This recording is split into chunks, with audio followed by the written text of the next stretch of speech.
Good morning. मेरी आवाज आ रही है? Chandan Pandey good morning, Pooja Vajpayee good morning, Sonam Nayak good morning,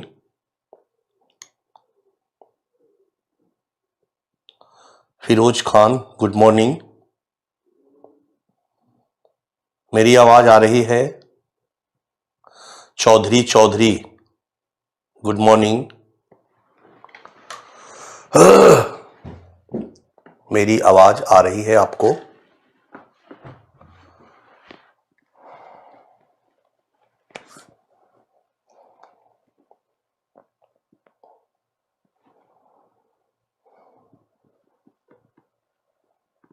Ritesh Shukla good morning everyone.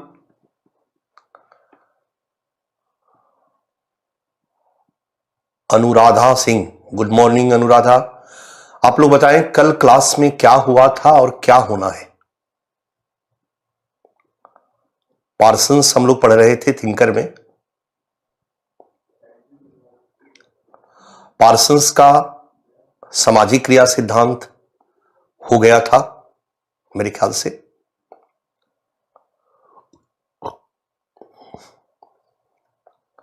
क्या होना था आप लिखें।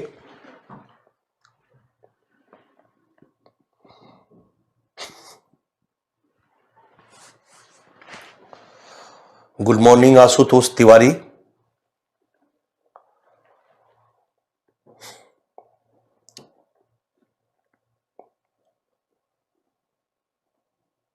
किस टॉपिक का प्रीवियस ईयर क्वेश्चन हुआ था? किस टॉपिक का हुआ था?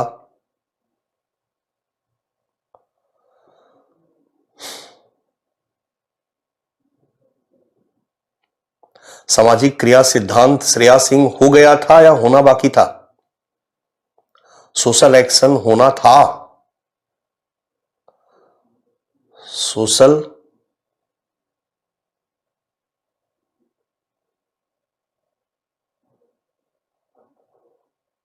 यस, ठीक है, हो गया। आपके सामने स्क्रीन पर है सामाजिक क्रिया सिद्धांत या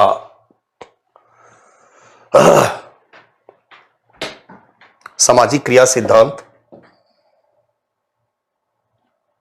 डन।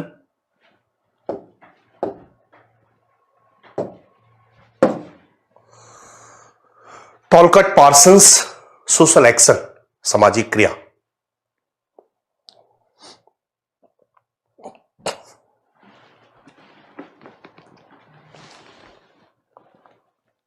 टॉलकट पार्सन्स सामाजिक क्रिया सोशल एक्शन।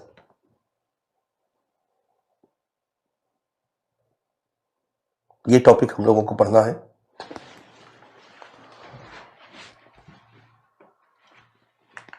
ये डायमेंशन होगा इस टॉपिक का। कैपिटल ए पृष्ठभूमि और उद्देश्य, कैपिटल बी सामाजिक क्रिया के बारे में पार्सन्स का विचार, कैपिटल सी आलोचना और कैपिटल डी मूल्यांकन एवं निष्कर्ष। सामाजिक क्रिया के बारे में जब हम पार्सन्स का विचार पढ़ेंगे तो सामाजिक क्रिया का क्या अर्थ है स्मॉल ए, और सामाजिक क्रिया का क्या प्रकार है type of social action small B. यही हम लोगों को पढ़ना है। सबसे पहले हम लोग एक आउटलाइन देखते हैं सामाजिक क्रिया है क्या।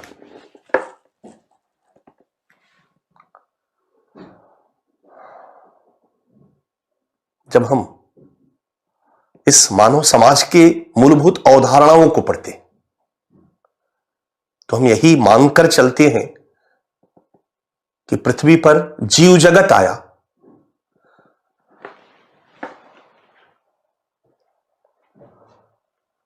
पशु जगत आया, और इन्हीं पशुओं में एक पशु था मनुष्य, जो अन्य पशुओं से थोड़ा विशेष क्षमतावान था। सीधा खड़ा हो सकता था, हाथों की विशेष बनावट और एक समृद्ध माइंड, सोचता था, सोचने की क्षमता थी, विचार करने की क्षमता थी।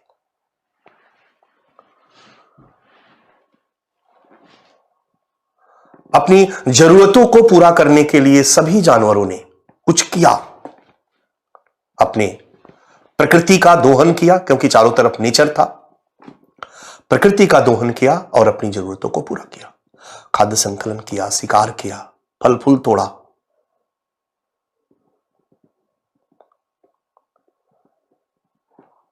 मनुष्य ने भी प्रकृति का दोहन किया और अपनी जरूरतों को पूरा किया।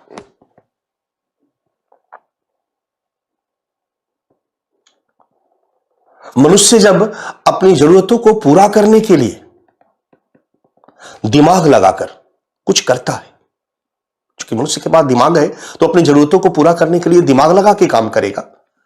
जानवर भी थोड़ा बहुत दिमाग लगाता होगा, लेकिन हमारे जैसा समृद्ध मस्तिष्क जानवरों के पास नहीं है।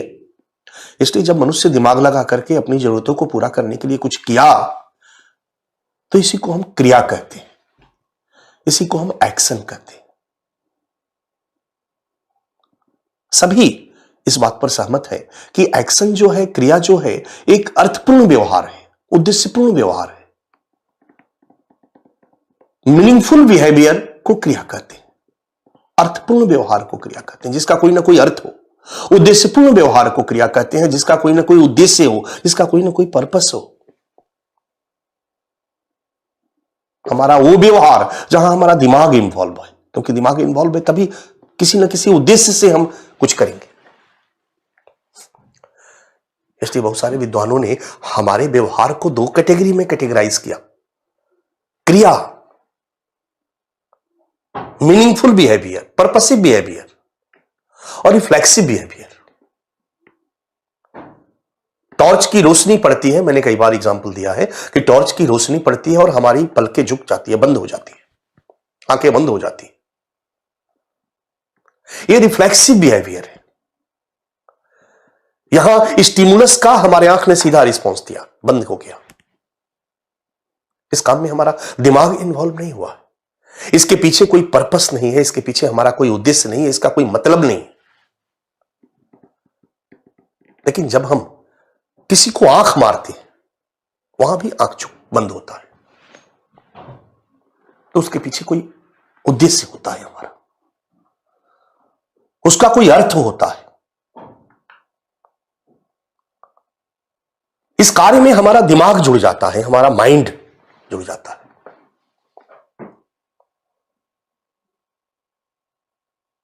ये अर्थपूर्ण व्यवहार है, उद्देश्यपूर्ण व्यवहार है। वो वाला टॉर्च की रोशनी में पलक झपकना, तेज हवा से आंखें बंद हो जाना, रिफ्लेक्सिव बिहेवियर है। इस अर्थपूर्ण व्यवहार को ही क्रिया की संज्ञा दी जाती है। क्लियर है? और जब ये क्रिया समाज से जुड़ जाती है, अन्यों से जुड़ जाती है, हम किसी उद्देश्य से प्रेरित होकर कि भूख लगी है, इस भूख को दूर करना है, पेड़ पे फल है, हम एक सीढ़ी ले आए, पेड़ पे लगाए और पेड़ से फल तोड़े और खा ली। ये क्रिया है, क्योंकि अर्थपूर्ण है, इसके पीछे कोई ना कोई उद्देश्य है, हमारा दिमाग इन्वॉल्व है। लेकिन ये अकेले की गई क्रिया है, ये अकेले की गई क्रिया है।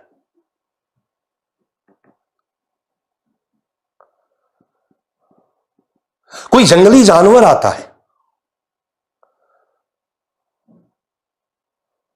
उसका आक्रमण करने के लिए हम लोग 10 लोग मिलकर उसको घेरा बनाते हैं और घेरा बना करके उस जंगली जानवर को मारते हैं। यह भी क्रिया है, लेकिन यह सामूहिक क्रिया है। मेरी बातों को ध्यान से सुनो, यह सामूहिक क्रिया है, जहां सभी क्रिया करने वाले, जो क्रिया करने वाले होते हैं उनको कर्ता कहा जाता है। सभी क्रिया करने वाले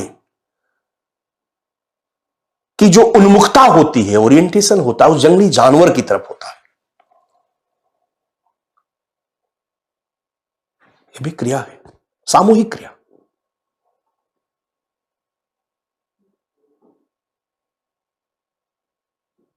ठीक है? हमें सेक्स करना है, हम किसी लड़की से इसका निवेदन करते हैं या सामाजिक मान्यता प्राप्त करके करते हैं, जो भी, और जब हम उसके साथ सेक्स करते हैं तो यह क्रिया अकेले नहीं हो रही है, इसमें दो लोग इन्वॉल्व हैं, दोनों एक दूसरे की ओर उन्मुख हैं। आपको पढ़ना है, आप हमसे रिक्वेस्ट करते हो, एडमिशन लेते हो, हम आपको पढ़ाते हैं। इसमें हमारी उन्मुखता आपकी तरफ है और आपकी उन्मुखता हमारी तरफ है।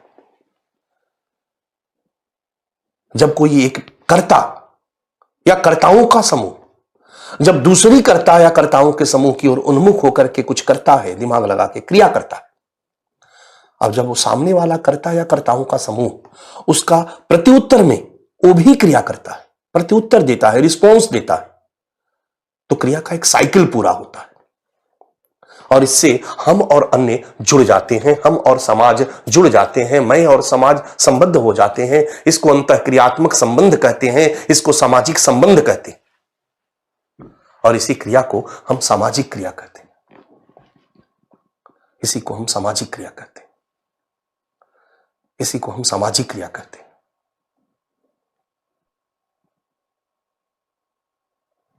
डन। यानी वह कोई भी क्रिया जो समाज से संबंधित हो। अब ध्यान दो, समाज से संबंधित पर बहुत सारे लोगों ने कलम चलाया कि समाज से संबंधित का क्या आशय होना चाहिए, बट वो कोई भी क्रिया जो समाज से संबंधित हो सामाजिक क्रिया कहलाती है, सामाजिक क्रिया कहलाती है। और इसी क्रिया अंतःक्रिया के द्वारा हम एक दूसरे से जुड़ते हैं। इस जुड़ाव से एक समूह बना होगा, इसी समूह को हम समाज कहते हैं। ध्यान से सुनो, इसी समूह को हम समाज कहते हैं। शुरू का समाज 10-20 लोगों के ही झुंड के रूप में होगा, वहीं पर उन्हीं के बीच हम सेक्स कर लेते होंगे, उन्हीं के बीच हम जुड़ करके भौतिक जरूरतों को पूरा करने के लिए उत्पादन कर लेते होंगे, उन्हीं से कुछ सीख लेते होंगे। यानी फैमिली सिस्टम वही था, मैरिज सिस्टम वही था, एजुकेशन सिस्टम वही था, इकोनॉमिक सिस्टम वही था। उसी समूह में से एक head law and order maintain करता था, पॉलिटिकल सिस्टम भी, पावर सिस्टम भी वही था। एक ही समूह, सभी जरूरतों की पूर्ति।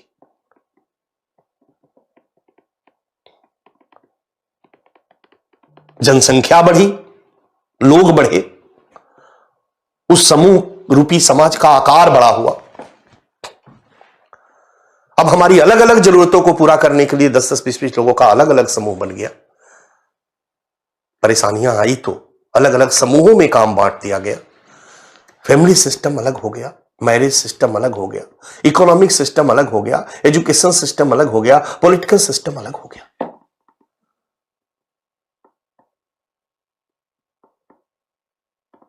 अलग अलग जरूरतों को पूरा करने के लिए हम अलग अलग टाइप की क्रिया अंतःक्रिया किए। आर्थिक क्रिया, विवाह परिवार से संबंधित क्रिया, शैक्षिक क्रिया, राजनीतिक क्रिया, और अलग अलग समूहों से हम संबद्ध हो गए। ये अब अलग अलग समूह बन गए। अब ये समूह समाज नहीं है बच्चा, समाज इन सभी समूहों का संग्रह है। क्योंकि समाज का मतलब वो सब बड़ा वाला समूह जिसके अंदर ये सभी छोटे छोटे समूह थे।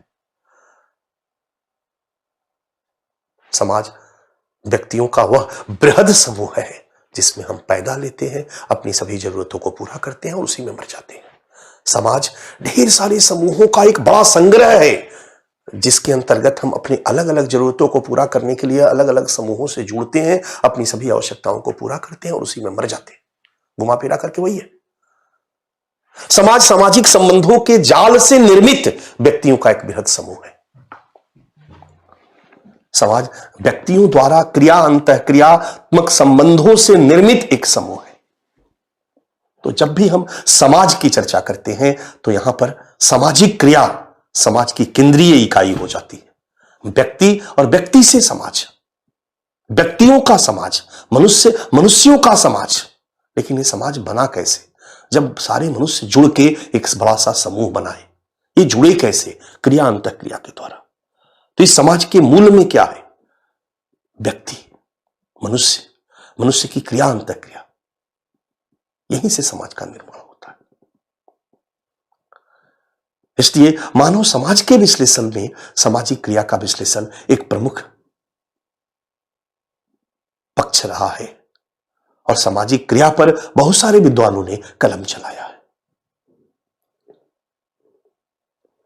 जब हम व्यक्ति और समाज के मध्य संबंधों की बात करते हैं तो उसका एक रूप है कि व्यक्ति की क्रिया और सामाजिक संरचना के मध्य संबंधों की बात होती है। क्रिया और सामाजिक संरचना के मध्य संबंधों की बात होती है। इस मानव समाज के विश्लेषण में कुछ विद्वानों ने व्यक्ति को महत्वपूर्ण माना तो कुछ विद्वानों ने समाज को महत्वपूर्ण माना। इस विश्लेषण में कुछ विद्वानों ने व्यक्ति के क्रिया अंतःक्रिया को महत्वपूर्ण माना तो कुछ विद्वानों ने समाज या समाज के नियमों को, सामाजिक संरचना को महत्वपूर्ण माना।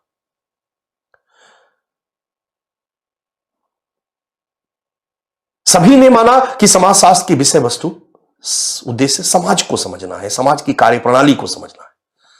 बट समाज को समझने के लिए समाजशास्त्र की एक्चुअल विषय वस्तु क्या होनी चाहिए? कुछ लोगों ने कहा कि समाज के नियम, मूल्य, मान्यताएं, सामाजिक तथ्य। दुर्खीम ने कहा। तो कुछ लोगों ने कहा नहीं भाई, सामाजिक क्रिया, क्योंकि समाज आखिर सामाजिक क्रिया अंतःक्रिया से ही तो बनता है। सामाजिक क्रिया अंतःक्रिया बदलती है, समाज बदल जाता है। तो समाज के विश्लेषण में समाज बनाम सामाजिक क्रिया या समाज बनाम व्यक्ति का विवाद शुरू से रहा है। ये लड़ाई करने वालों ने कहा कि किसी ने कहा कि व्यक्ति की जो क्रिया होती है, व्यक्ति नथिंग यार, समाज।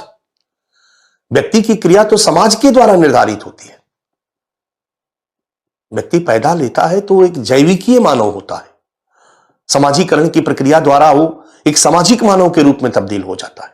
वो समाज के नियमों को सीखता है, समाज के मूल्यों को सीखता है, सोशलाइज्ड ह्यूमन बीइंग बन जाता है, समाजीकृत ह्यूमन बीइंग बन जाता है। उसके पास व्यक्तित्व नाम की एक चीज आ जाती है। एक जैविकीय मानव एक व्यक्तित्व वाला मानव बन जाता है, एक सामाजिक मानव बन जाता है। का मतलब हुआ कि वो समाज के नियमों और मूल्यों को इंजेक्ट हो चुका है, उसके अंदर सीख चुका है। अब वो जो भी करेगा वो समाज के मूल्यों और नियमों के अनुसार करेगा। तो व्यक्ति की क्रिया तो इस समाज से ही निर्धारित हुई ना। व्यक्ति की क्रिया तो इन समाज के नियमों और मूल्यों से ही निर्धारित हुई ना।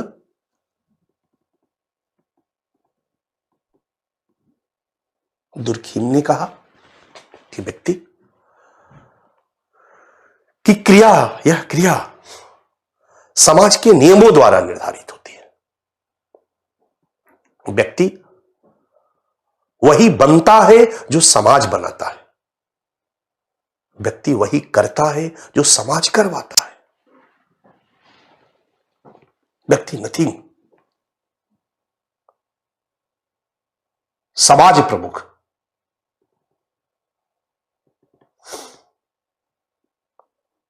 प्रत्यक्षवादी विचारक, दुर्खीम भी प्रत्यक्षवादी था।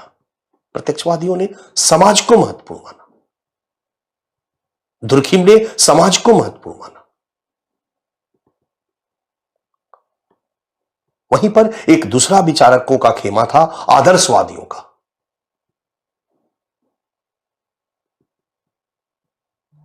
आदर्शवादी जगत के केंद्र में आइडिया को महत्व देते हैं। वो पूरा का पूरा विश्लेषण इस विचारों को केंद्र में रख करके करते हैं। वो समाज के बारे में भी उनका ओरिएंटेशन यही है कि सारे जानवरों के पास समाज क्यों नहीं आया, केवल मनुष्यों के पास समाज इसलिए आया क्योंकि मनुष्य एक विवेकशील प्राणी है, मनुष्य विचार करने वाला प्राणी। मनुष्य की क्रिया, मनुष्य की आवश्यकता, जानवर की भी आवश्यकता, मनुष्य द्वारा क्रिया अंतःक्रिया या कुछ किया गया आवश्यकता को पूरा करने के लिए जानवरों ने भी किया। लेकिन मनुष्य के पास समाज है, जानवरों के पास नहीं है। मनुष्य के पास इसलिए समाज है क्योंकि मनुष्य ने जो भी किया यहां से किया, सोच के किया, विचार कर किया। इसलिए अपनी आवश्यकताओं को पूरा करने के क्रम में बहुत सारी चीजों को बना लिया। सामाजिक नियमों का रचयिता कौन? मनुष्य। मूल्यों का रचयिता कौन? मनुष्य। कुर्सी टेबल पंखा का रचयिता कौन? मनुष्य। इस संस्कृति का निर्माता कौन? मनुष्य। सभ्यता का निर्माता कौन? मनुष्य। ये सब मनुष्य की इसी सोचने की क्षमता का, चेतना का परिणाम है। आदर्शवादी इस चेतना को महत्व दे रहे थे। समाजशास्त्रियों में मैक्स वेबर आदर्शवादियों से प्रभावित था। इसलिए मैक्स वेबर ने भी कहा कि इस समाज के केंद्र में व्यक्ति की क्रिया अंतःक्रिया है, सामाजिक क्रिया। इसलिए समाजशास्त्र की विषय वस्तु सामाजिक क्रिया होनी चाहिए, सामाजिक नियम नहीं। और चूंकि सामाजिक क्रिया का निर्धारण व्यक्ति की सोच से होता है, इसलिए सामाजिक क्रिया का अध्ययन व्यक्ति के मनोविज्ञान के संदर्भ में करना चाहिए, सोच के संदर्भ में करना चाहिए। पढ़ चुके हो, व्यक्ति के सोच में के संदर्भ में करना चाहिए।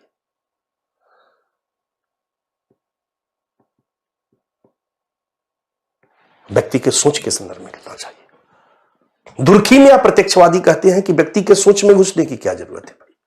व्यक्ति की क्रिया सामाजिक नियमों से निर्धारित होती है।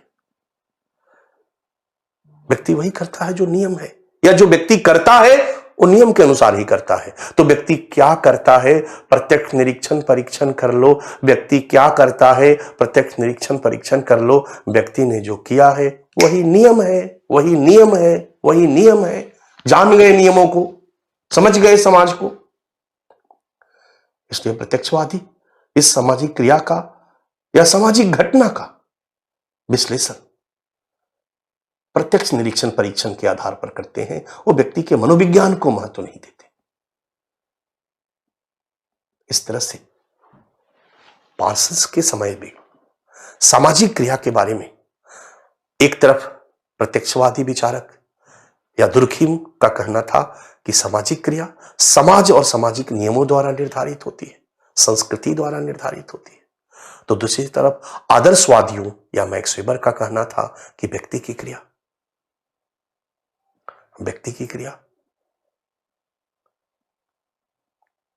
क्लियर है, व्यक्ति की क्रिया उसकी सोच द्वारा निर्धारित होती है, उसके मनोविज्ञान द्वारा निर्धारित होती है, उसकी अंतर्दृष्टि द्वारा निर्धारित होती है।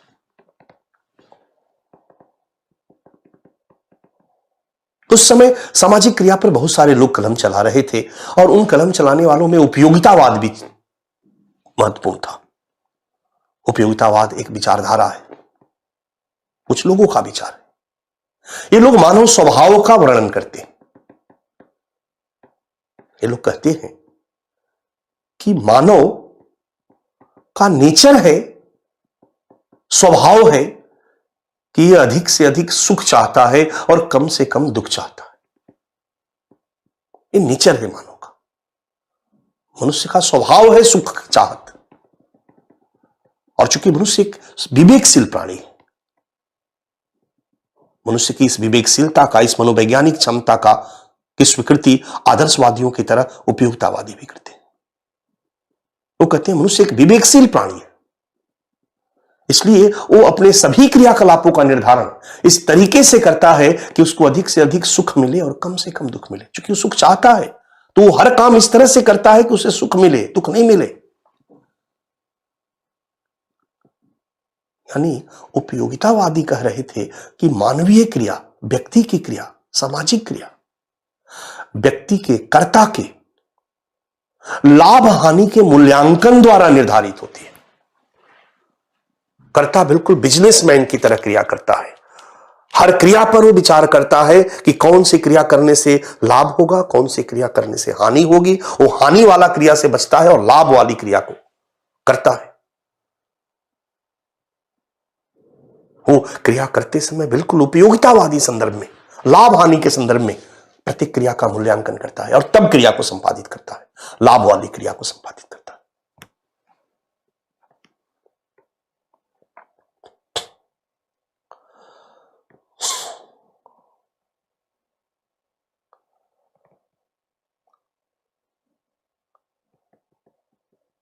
एक चौथा विचार भी था विल्फ्रेडो परेटो का। विल्फ्रेडो परेटो ने सामाजिक क्रिया को दो भागों में बांटा, तार्किक क्रिया और अतार्किक क्रिया, राइट। और उसने कहा कि मनुष्य की अधिकांश क्रियाएं अतार्किक होती है, अतार्किक होती है। मनुष्य की अधिकांश क्रियाएं उसकी मूल प्रवृत्तियों द्वारा निर्धारित होती है, मूल प्रवृत्तियों द्वारा निर्धारित होती है। मैंने एक एग्जांपल दिया था।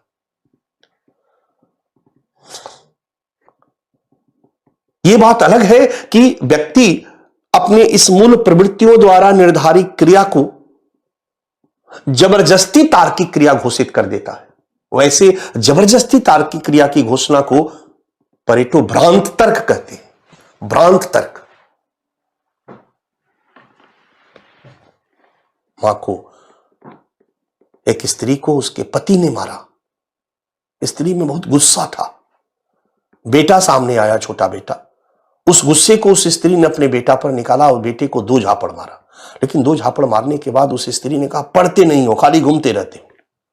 ये पढ़ते नहीं हो, खाली घूमते रहते हो, मारने के पीछे का जो तर्क स्त्री ने दिया वो भ्रांत तर्क, परेटो के अनुसार वो भ्रांत तर्क है, वो सही तर्क नहीं है। बट वहीं पर एक इंजीनियर अगर पुल निर्माण करता है और पुल निर्माण के लिए सरिया मंगाता है, स्टोन मंगाता है, बालू मंगाता है, सीमेंट मंगाता है, उसको यूज करता है, वो जो संबंध है वो तर्क संगत संबंध, वो तार्किक क्रिया है। लेकिन ये जो तर्क, ये भ्रांत तर्क है। उस महिला की क्रिया जो है वो उसके मूल प्रवृत्ति द्वारा निर्धारित है। समझ में आ रहा मेरी बात? इसलिए परेटो इस बात को स्थापित करने में लगे हुए थे कि मनुष्य की क्रियाएं उसके मूल प्रवृत्तियों द्वारा निर्धारित होती है। सबकी आलोचना भी हो रही थी। प्रत्यक्षवाद या दुर्खिम की आलोचना हो रही थी कि इन्होंने सामाजिक क्रिया के विश्लेषण में समाज पर अत्यधिक बल देकर व्यक्ति और उसकी चेतना की भूमिका की उपेक्षा की है। डन? चेतना की भूमिका की उपेक्षा की है। मैक्स वेबर की आलोचना हो रही थी। मैक्स वेबर की आलोचना हो रही थी कि मैक्स वेबर ने सामाजिक क्रिया के विश्लेषण में कर्ता की मनोविज्ञान पर अधिक बल देकर समाज और सामाजिक नियमों की भूमिका की उपेक्षा की है। निश्चित रूप से हमारी क्रियाओं पर सामाजिक नियमों का प्रभाव पड़ता है, संस्कृति का प्रभाव पड़ता है, उन्होंने उपेक्षा की है। उपयोगितावादियों की आलोचना हो रही थी कि ये उपयोगितावादी व्यक्ति को एक बिजनेसमैन टाइप के रूप में देखते हैं। ये क्या है भाई? ये कहते हैं कि हर व्यक्ति अपने प्रत्येक क्रिया को लाभ हानि के मूल्यांकन के आधार पर क्रिया करता है। तब तो फिर गांधी जी की क्रिया, मदर टेरेसा की क्रिया, त्याग वाली क्रिया, बलिदान वाली क्रिया, यहां कौन सा लाभ हानि का मूल्यांकन करके आदमी क्रिया करता है? नहीं, व्यक्ति की सभी क्रियाएं केवल बिजनेसमैन की तरह नहीं होती है। बहुत सी क्रियाएं व्यक्ति के इमोशन से प्रभावित होती है। बहुत सी क्रियाएं व्यक्ति के त्याग और बलिदान की भावना से प्रभावित होती है। उपयोगितावादियों ने तो व्यक्ति को बिल्कुल अडानी अंबानी समझ करके एकदम बिजनेसमैन टाइप की, हर व्यक्ति एकदम बिजनेसमैन की तरह अपने सभी क्रियाओं को, अरे भाई मां अपने बेटे के लिए मां बाप सब कुछ कुर्बान कर देते, पत्नी पति के चिता पर सती हो जाती है। एनीवे, यहां काउंटर और बहस नहीं, मतलब सबकी आलोचना हो रही थी। परेटो की भी हो रही थी कि भाई बाकी केवल मूल प्रवृत्ति को बल देना कहीं से भी उचित नहीं है। पार्सन्स ने इन सबको देखा। मैंने बताया भी था कि पार्सन्स ही वो आदमी था जो मैक्स वेबर के विचारों को हिंदी में ट्रांसलेट, अंग्रेजी में ट्रांसलेट किया।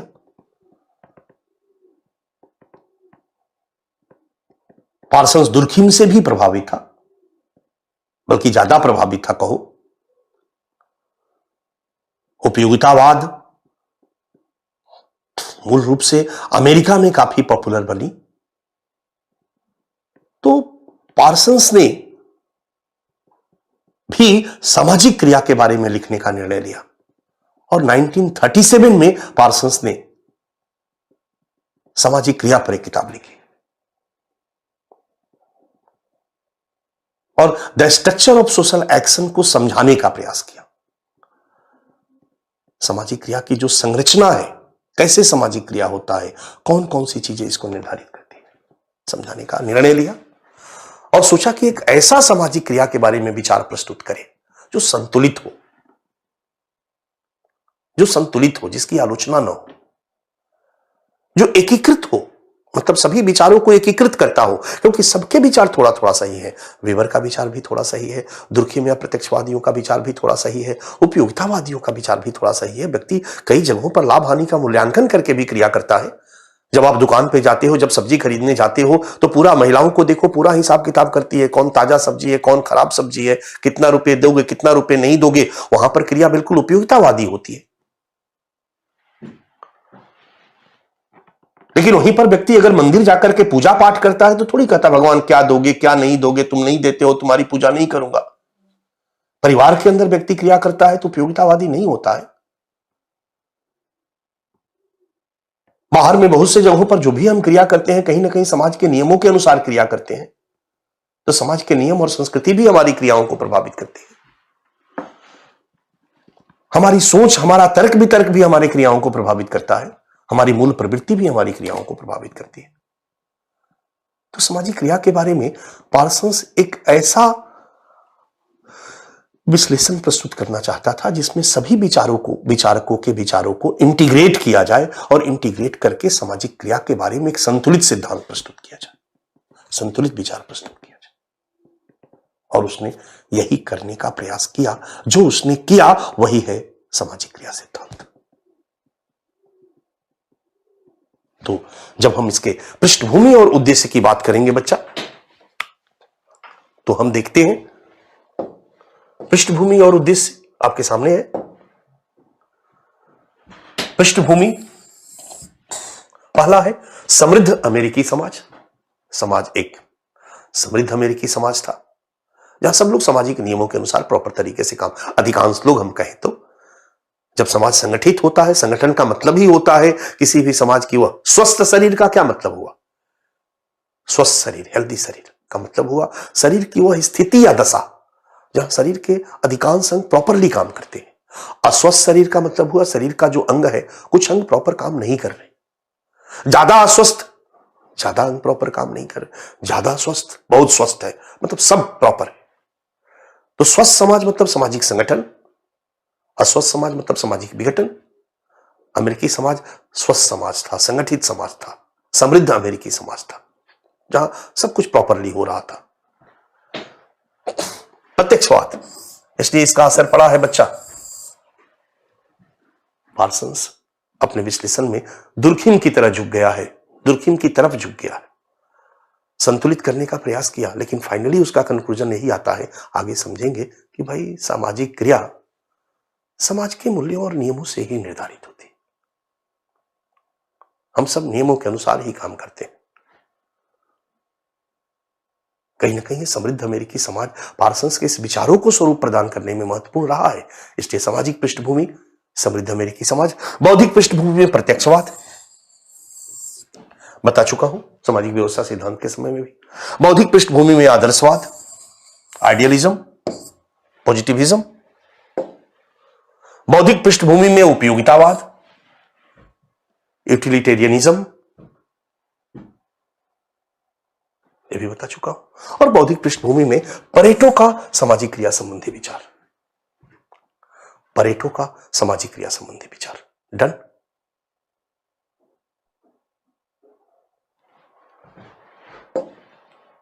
पार्सन्स के अध्ययन का उद्देश्य, पार्सन्स के अध्ययन का उद्देश्य, पहला उद्देश्य है सामाजिक क्रिया के बारे में एक संतुलित सिद्धांत प्रस्तुत करना, सामाजिक क्रिया के बारे में एक बैलेंस विचार प्रस्तुत करना। अब सामाजिक क्रिया व्यक्ति द्वारा निर्धारित होती है, समाज द्वारा। ये व्यक्ति और समाज का भी विवाद लंबे समय से चल रहा था, तो पार्सन्स का एक उद्देश्य था कि इसी बहाने व्यक्ति और समाज के मध्य संबंधों के बारे में जो विवाद है, जो द्वैतवाद है, दुर्खिम समाज, मैक्स वेबर व्यक्ति, या क्रिया और संरचना के बीच जो द्वैतवाद है, मैक्स वेबर क्रिया, सामाजिक क्रिया, उसको प्रमुख मानते हैं। समाजशास्त्र की विषय वस्तु सामाजिक क्रिया, दुर्खिम संरचना, समाज। इस द्वैतवाद को पाटना और व्यक्ति और समाज के मध्य संबंधों के संतुलित स्वरूप को प्रस्तुत करना एक दूसरा उद्देश्य था। डन। ये था पार्सन्स के अध्ययन का उद्देश्य। अब हम आ जाते हैं पार्सन्स के सामाजिक क्रिया संबंधी विचार। दो ही विचार देना है, अर्थ और प्रकार। सामाजिक क्रिया के बारे में उस समय जो बौद्धिक पृष्ठभूमि में हम लोगों ने चर्चा कर ली, पीछे चर्चा कर लिया था कि क्या क्या विचार प्रमुख थे। दुर्खिम या उपयोगितावादियों के अनुसार सामाजिक क्रिया, दुर्खिम के अनुसार सामाजिक क्रिया समाज के नियमों और मूल्यों द्वारा निर्धारित होती है। मैक्स वेबर के अनुसार या आदर्शवादियों के अनुसार सामाजिक क्रिया व्यक्ति के सोच, मनोविज्ञान, आइडिया के द्वारा निर्धारित होती है। उपयोगितावादियों के अनुसार सामाजिक क्रिया उसके लाभ हानि के मूल्यांकन द्वारा निर्धारित होती है, और परेटो के अनुसार सामाजिक क्रिया व्यक्ति के मूल प्रवृत्तियों द्वारा निर्धारित होती है। सामाजिक क्रिया के बारे में चारों विचार प्रचलित थे। इन सब के बाद पार्सन्स सामाजिक क्रिया के बारे में अपना विचार देता है, और विचार में सबसे पहले विचार देता है सामाजिक क्रिया क्या है।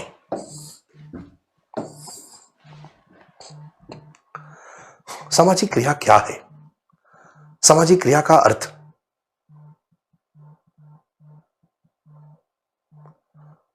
पार्सन्स सबसे पहले कहता है कि किसी कर्ता के द्वारा, ये हो गया बच्चा कर्ता,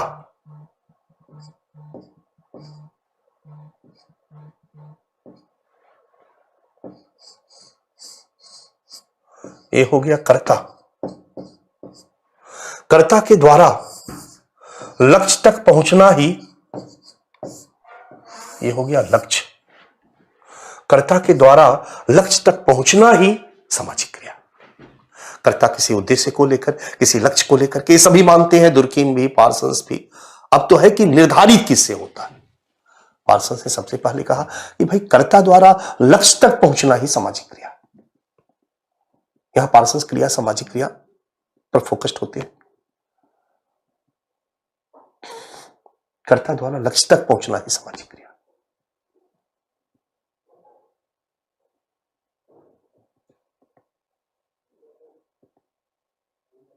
और ये क्रिया सबसे पहले तो कर्ता के मोटिवेशन से प्रभावित होती है। ये कर्ता है, ये कर्ता का ये दिमाग है।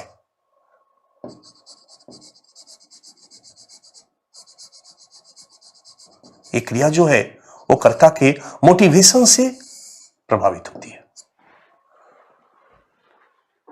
होगी कर्ता तक, लक्ष्य तक पहुंचना ही एक क्रिया है। यही एक क्रिया,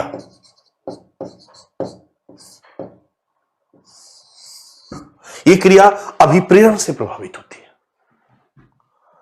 पार्सन्स कहते हैं मोटिवेशनल ओरिएंटेशन। ये देखो यहां पर अभिप्रेरणात्मक उन्मुखता, मोटिवेशनल ओरिएंटेशन। मोटिवेशन से मोटिवेट होकर कर्ता लक्ष्य तक पहुंचने का प्रयास करता है। कर्ता द्वारा लक्ष्य तक पहुंचना ही क्रिया है। लेकिन सबसे पहले एक क्रिया कर्ता के मोटिवेशन से निर्धारित होती है। कर्ता किसी न किसी मोटिवेशन से मोटिवेट होकर, कर्ता किसी न किसी मोटिवेशन से मोटिवेट होकर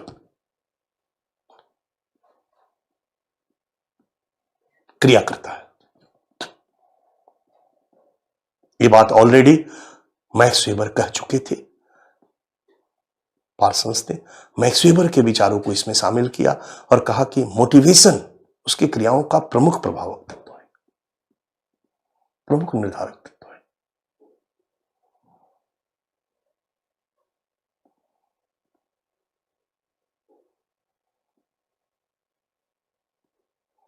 श्रेया सिंह हमारी क्लास की एक छात्रा है,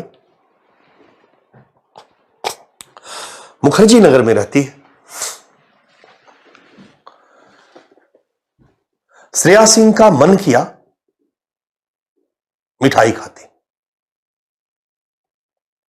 मन किया कि मिठाई खाते, आज कुछ स्वीट्स खाते, राइट। तभी वो कुछ करेगी। जब तक मन नहीं करेगा तब तक वो क्यों कुछ करेगी। अब मिठाई खाने के लिए श्रेया सिंह ने जो भी किया, इसको एक्शन। श्रेया सिंह के लिए लक्ष्य क्या हुआ? मिठाई खाना। लक्ष्य क्या हुआ? मिठाई को खाना। और श्रेया सिंह ने मिठाई खाने के लिए कुछ किया, इसको एक्शन। बट जब तक अगर कोई उद्देश्य नहीं होगा, कोई लक्ष्य नहीं होगा, किसी उद्देश्य या लक्ष्य का मोटिवेशन यहां से होगा ना, ये करना है, तब तक क्रिया नहीं होगा। It's called motivational orientation.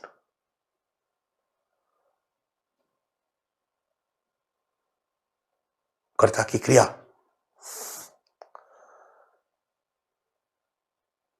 कर्ता के मोटिवेशन से निर्धारित होती है, पार्सन्स कहते हैं।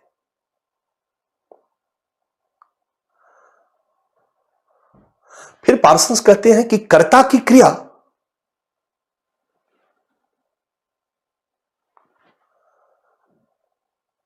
लक्ष्य की स्थिति द्वारा भी निर्धारित होती है। लक्ष्य की अवस्थिति क्या है, भौतिक अवस्थिति क्या है, स्थिति द्वारा निर्धारित।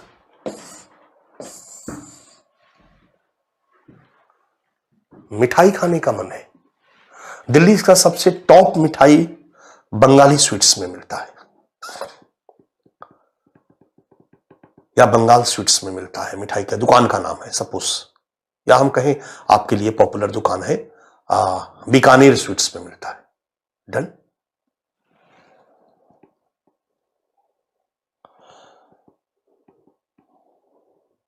बीकानेर स्वीट्स की दुकान यदि साउथ दिल्ली में होगी तो मुझे लगता है कि मुखर्जी नगर से श्रेया सिंह साउथ दिल्ली नहीं जाएगी मिठाई खाने।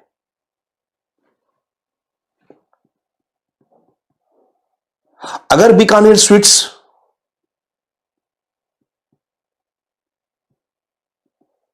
मुखर्जी नगर से आधा किलोमीटर पर होगी और 100 मीटर पर मेरठ की दुकान है, अग्रवाल स्वीट्स की दुकान है, 2-3 दुकानें 100 मीटर पे है। बत्रा सिनेमा हॉल के पास 2-3 दुकानें हैं 100 मीटर पे, वॉकिंग डिस्टेंस पे, और 500 मीटर पे बीकानेर वाला है। बेस्ट मिठाई बीकानेर वाले में मिलती है। तो अब बताओ कि श्रेया 100 मीटर मेरठ जाना पसंद करेगी या थोड़ा और चल करके बीकानेर जाना पसंद करेगी? तो निश्चित रूप से बीकानेर जाना पसंद करेगी। लेकिन अगर वही बीकानेर स्वीट्स 10-20 किलोमीटर हो तो शायद बीकानेर नहीं जाके मेरठ में जाके मिठाई खाएगी। अब बताओ लक्ष्य की भौतिक अवस्थिति ने श्रेया सिंह की क्रियाओं को प्रभावित किया कि नहीं किया? उत्तर है किया।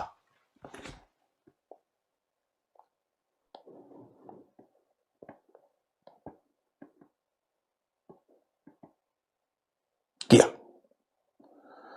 श्रेया सिंह चली और बीकानेर स्वीट्स पहुंच गई। बीकानेर स्वीट्स पहुंच गई।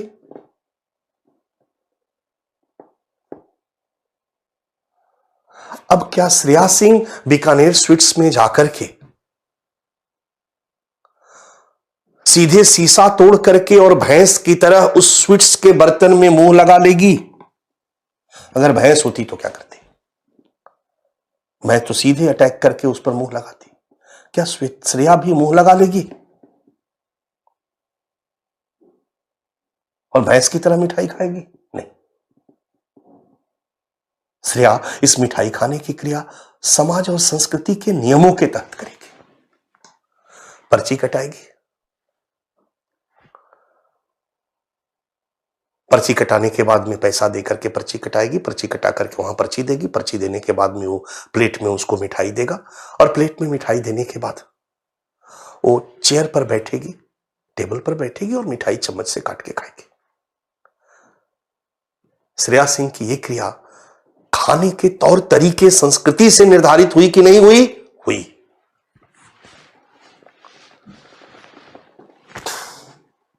अभिप्रेरण से भी निर्धारित होती है, लक्ष्य की भौतिक स्थिति से भी निर्धारित होती है,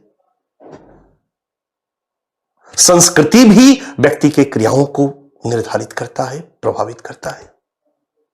पार्सन्स कहते हैं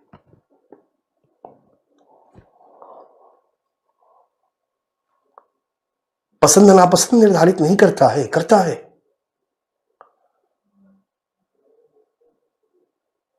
क्या वहां जाकर के सब खा लेगी? बोलो, सब खा लेगी? सब में से एक प्लेट दो सारे मिठाइयों में से? नहीं। वो अपनी पसंद नापसंद को ध्यान में रखते हुए, लाभ हानि के मूल्यांकन को ध्यान में रखते हुए क्रिया करेगी। ध्यान देना, मिठाई खाने के पहले वो मिठाई का जो शोकेस है उसमें देखेगी, अपने एक पसंद को पूछेगी।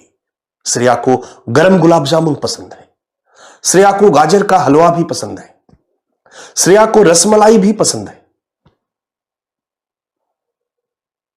ये तीनों मिठाई श्रेया को पसंद है।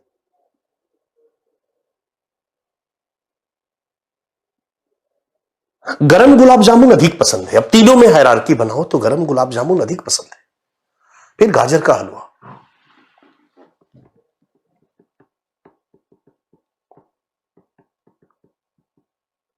श्रेया ने निर्णय लिया कि या तो गरम गुलाब जामुन खा लेंगे, नहीं तो गाजर का हलवा खा लेंगे, नहीं तो रसमलाई खा लेंगे, नहीं तो एक बीकानेर स्पेशल है वो भी बड़ा अच्छा लगता है श्रेया को, वो खा लेंगे।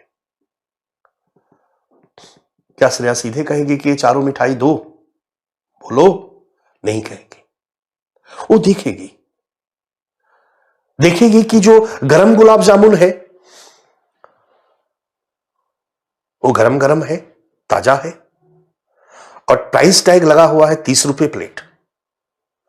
रसमलाई है 40 रुपए प्लेट, लेकिन रसमलाई में 4-5 पीस ही दिखाई दे रहा है। इसका मतलब रसमलाई ताजा नहीं है, पहले का। ध्यान से सुनो। गाजर का हलवा ताजा है, फ्रेश है, लेकिन 60 रुपए किलो है। मिलेट स्पेशल 60 रुपए किलो भी है और पुराना टाइप का भी लग रहा।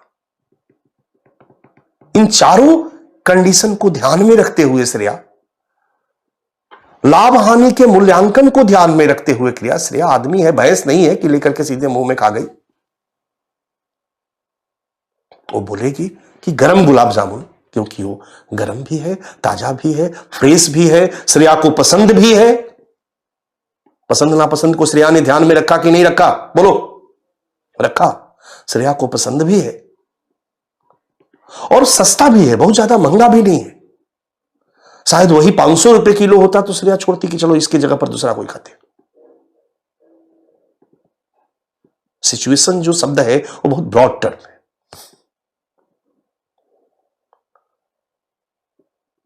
श्रेया की क्रिया इससे भी प्रभावित होती है। ऐसा कह करके पार्सन्स ने यहां उपयोगितावादियों को और परेटो के विचारों को भी शामिल कर लिया कि भाई उससे भी प्रभावित होती है, केवल लाभ हानि के मूल्यांकन से प्रभावित नहीं होती है, जैसा कि उपयोगितावादी कहते हैं। मूल प्रवृत्ति पर, पसंद नापसंद पर फोकस्ड सबसे थोड़ा थोड़ा प्रभावित होती है।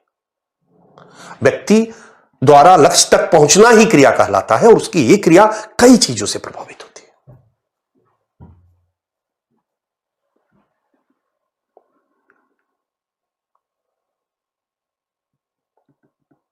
समाज के नियम, तौर तरीका, उसको मूल्य उन्मुखता कहता है, वैल्यू ओरिएंटेशन। संस्कृति द्वारा निर्धारित, मूल्यों द्वारा निर्धारित, नियमों द्वारा निर्धारित। यही नहीं, श्रेया की यह क्रिया सामाजिक मूल्यों द्वारा भी निर्धारित होती है। अभी तो नियम पे हमने चर्चा की, मानदंडों की चर्चा की कि पर्ची कटवाना, लेना, चम्मच से काट के खाना, ये सब व्यवहार के तरीके मूल्यों द्वारा भी निर्धारित होती है। श्रेया जब मिठाई खा रही थी तो अचानक उसके दो दोस्त दिखाई देते हैं। रेखा कुमारी दिखाई देती है और सोनम नायक दिखाई देती है। राइट?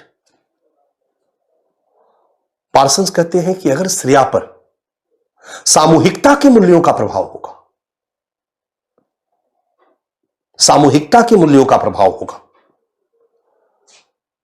तो खाते समय कहेगी कि सोनम तुम भी खाओ, रेखा तुम भी खाओ। अरे भाई 2 प्लेट और रसमलाई लाओ या 2 प्लेट और गुलाब जामुन लाओ, एक सोनम के लिए, एक रेखा के लिए। खिलाएगी। यदि उसके ऊपर व्यक्तिवादिता के मूल्यों का प्रभाव होगा,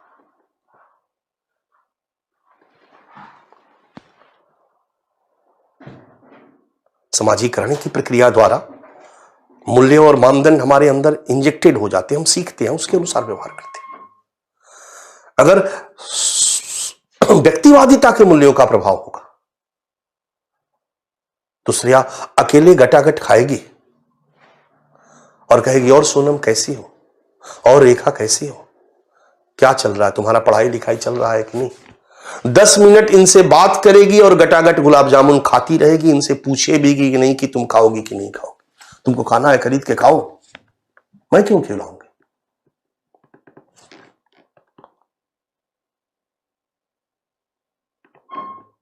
समझ में आ रहा है मेरी बात। पार्सन्स ने कहा कि व्यक्ति की क्रिया, कर्ता की क्रिया उसके सामाजिक मूल्यों, समाज के नियमों से भी प्रभावित होती है, से भी निर्धारित होती है। यही है सामाजिक क्रिया का अर्थ अकॉर्डिंग टू पार्सन्स। कर्ता द्वारा लक्ष्य तक पहुंचना ही सामाजिक क्रिया है, जो मोटिवेशनल ओरिएंटेशन, कर्ता के अभिप्रेरण, स्थिति और मूल्य, संस्कृति, कर्ता के व्यक्तित्व व्यवस्था, सामाजिक व्यवस्था, भौतिक परिस्थितियां और सांस्कृतिक व्यवस्था सबसे प्रभावित होती है, सबसे प्रभावित होती है। यही है सामाजिक क्रिया के बारे में विचार, यही है सामाजिक क्रिया के बारे में विचार।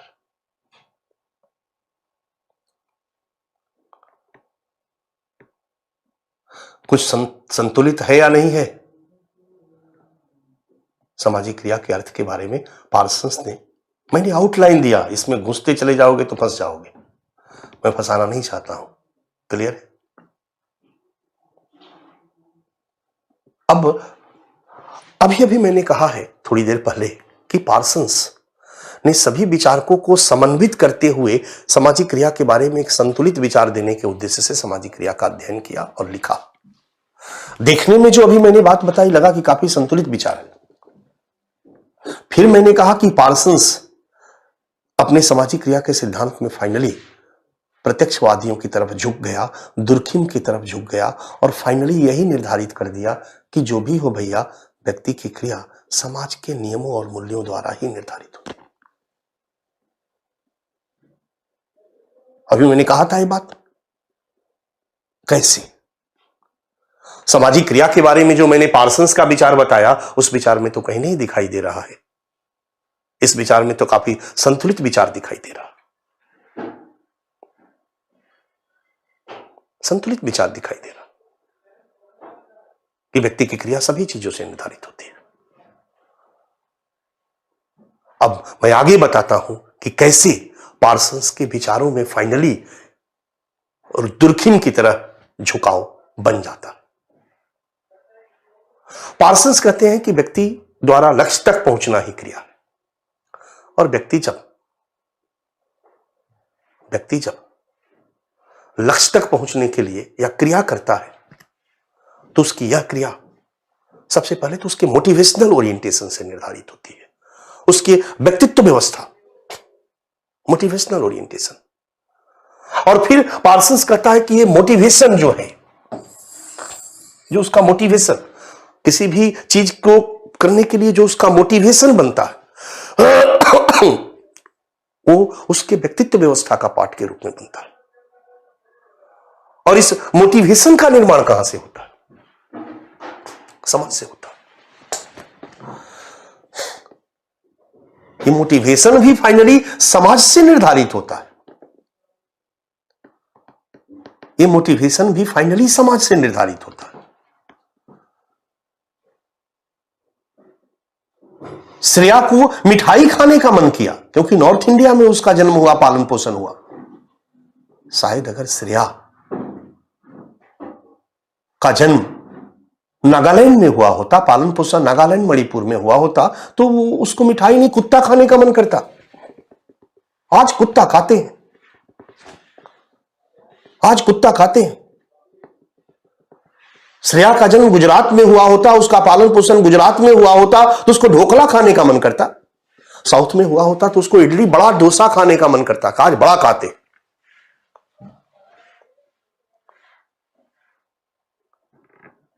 पार्सन्स कहते हैं कि व्यक्ति कर्ता के क्रियाओं पर उसके अभिप्रेरण का प्रभाव निश्चित होता है, लेकिन उसके अभिप्रेरण का निर्माण में भी समाज की भूमिका, संस्कृति की भूमिका महत्वपूर्ण होती है।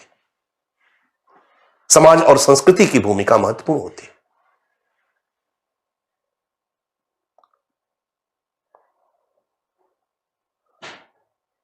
समझ में आ रहा? यहां पर भी उसने समाज और संस्कृति को प्रमुख बना दिया।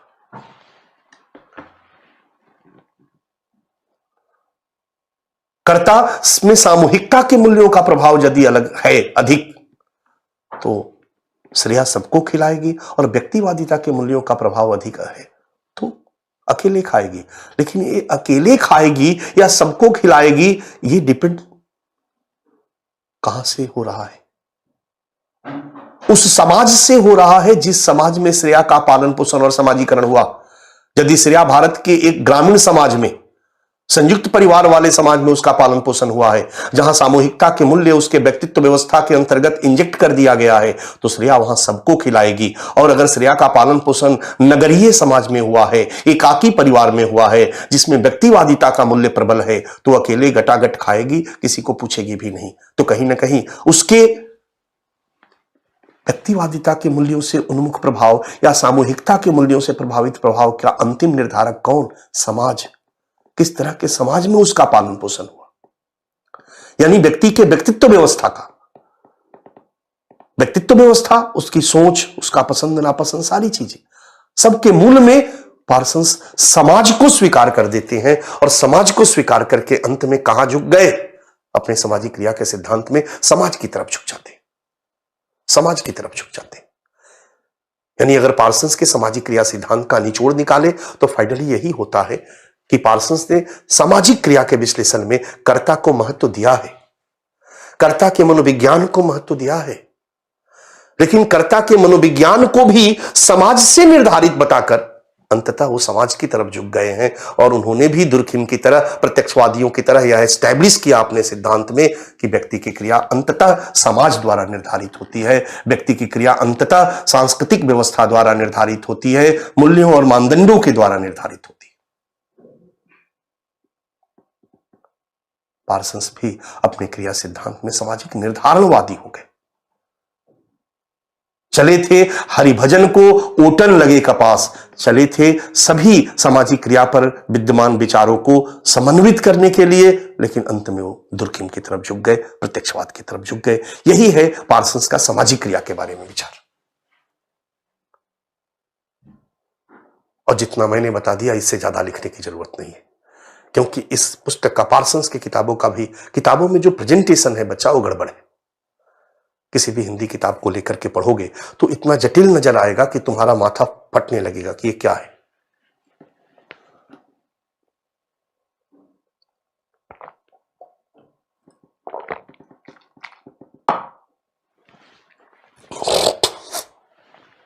ठीक है, क्योंकि सिलेबस में सामाजिक क्रिया डायरेक्ट नहीं है, इसलिए बहुत ज्यादा गहराई में ना उतरते हुए मैंने आपको एक आउटलाइन दे दिया।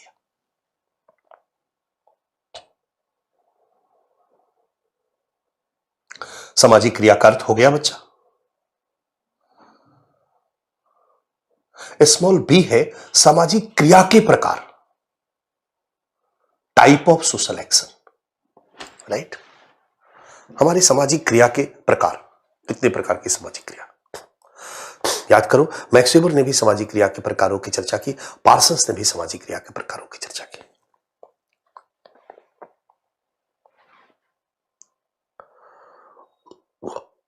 चूंकि पार्सन्स के विचारों में भी व्यक्ति की सामाजिक क्रिया सामाजिक मूल्यों और प्रतिमानों द्वारा निर्धारित होती है, मूल्यों और प्रतिमानों द्वारा निर्धारित होती है, मूल्यों द्वारा निर्धारित होती है। व्यक्ति करता है तो नियमों के अनुरूप करता। इसलिए अगर व्यक्ति का 10 प्रकार की क्रिया है तो इसका मतलब 10 प्रकार के नियम है। मेरी बातों को समझो, 10 प्रकार के मूल्य है, प्रतिमान है, 10 प्रकार के प्रतिमान, 10 प्रकार की क्रिया तो 10 प्रकार के प्रतिमान। क्योंकि व्यक्ति की क्रिया जब प्रतिमानों से ही निर्धारित होती है, प्रतिमान मतलब मूल्य, नियम, व्यक्ति की क्रिया अगर प्रतिमानों से ही निर्धारित होती है, तो अगर पार्सन्स ने कहा कि प्रतिमान 10 तरह के होते हैं, का मतलब हुआ क्रिया 10 तरह की होती है। पार्सन्स ने कहा क्रिया 10 तरह के होते हैं, तो मतलब हुआ प्रतिमान 10 तरह के होते हैं, मूल्य 10 तरह के होते हैं। इसलिए पार्सन्स ने सामाजिक क्रिया के 10 प्रकारों की चर्चा की। इसको हम कहते हैं, पार्सन्स ने सामाजिक मूल्यों के 10 प्रकारों की चर्चा की। सामाजिक प्रतिमानों के 10 प्रकारों की चर्चा की। 10 type of social value, pattern, प्रतिमान, या कह सकते हो 10 type of social action. Parsons ने 10 प्रकार के प्रतिमानों की चर्चा की, 10 प्रकार के मूल्यों की चर्चा की, जिन मूल्यों और प्रतिमानों की अकॉर्डिंगली कर्ता अपनी क्रिया को संपादित करता है। जिन मूल्यों और प्रतिमानों के अकॉर्डिंगली कर्ता अपनी क्रिया को संपादित करता है।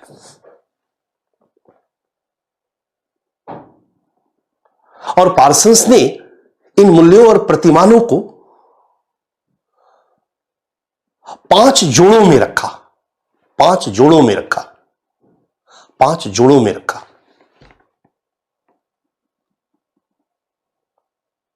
5 जोड़ों में प्रस्तुत किया। 2 का 1 जोड़ा, 2 का 1 जोड़ा, 2 का 1 जोड़ा, 5 जोड़ा, 5 दूनी 10 जोड़ा, यानी 10 प्रकार के मूल्य, 10 प्रकार की क्रिया।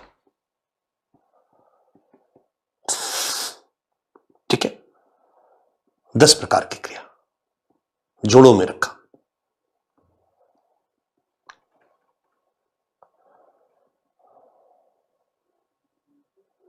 इसी को हम सामाजिक क्रिया का प्रकार कहते हैं और इसी को हम प्रतिमानों का प्रकार कहते हैं। प्रतिमानों का प्रकार कहते हैं। ये प्रतिमानों का प्रकार जो है, ध्यान से देखो, सामाजिक क्रिया के प्रकार।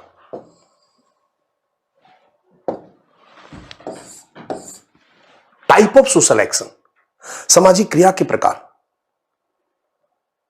यहां 3 जोड़े में है। स्वहित बनाम सामूहिक हित, एक जोड़ा है। सेल्फ बनाम कलेक्टिविटी। दूसरा है सार्वभौमिक बनाम विशिष्ट, यूनिवर्सलिज्म बनाम पार्टिकुलरिज्म। तीसरा है एक पक्षीय बनाम बहुपक्षीय, स्पेसिफिसिटी बनाम डिफ्यूजनिस्ट। ये सामाजिक मूल्यों के 6 प्रकार हो गए। सामाजिक प्रतिमानों के 6 प्रकार हो गए। सामाजिक क्रिया के 6 प्रकार हो गए, जिसको 2 जोड़े में रख दिया गया।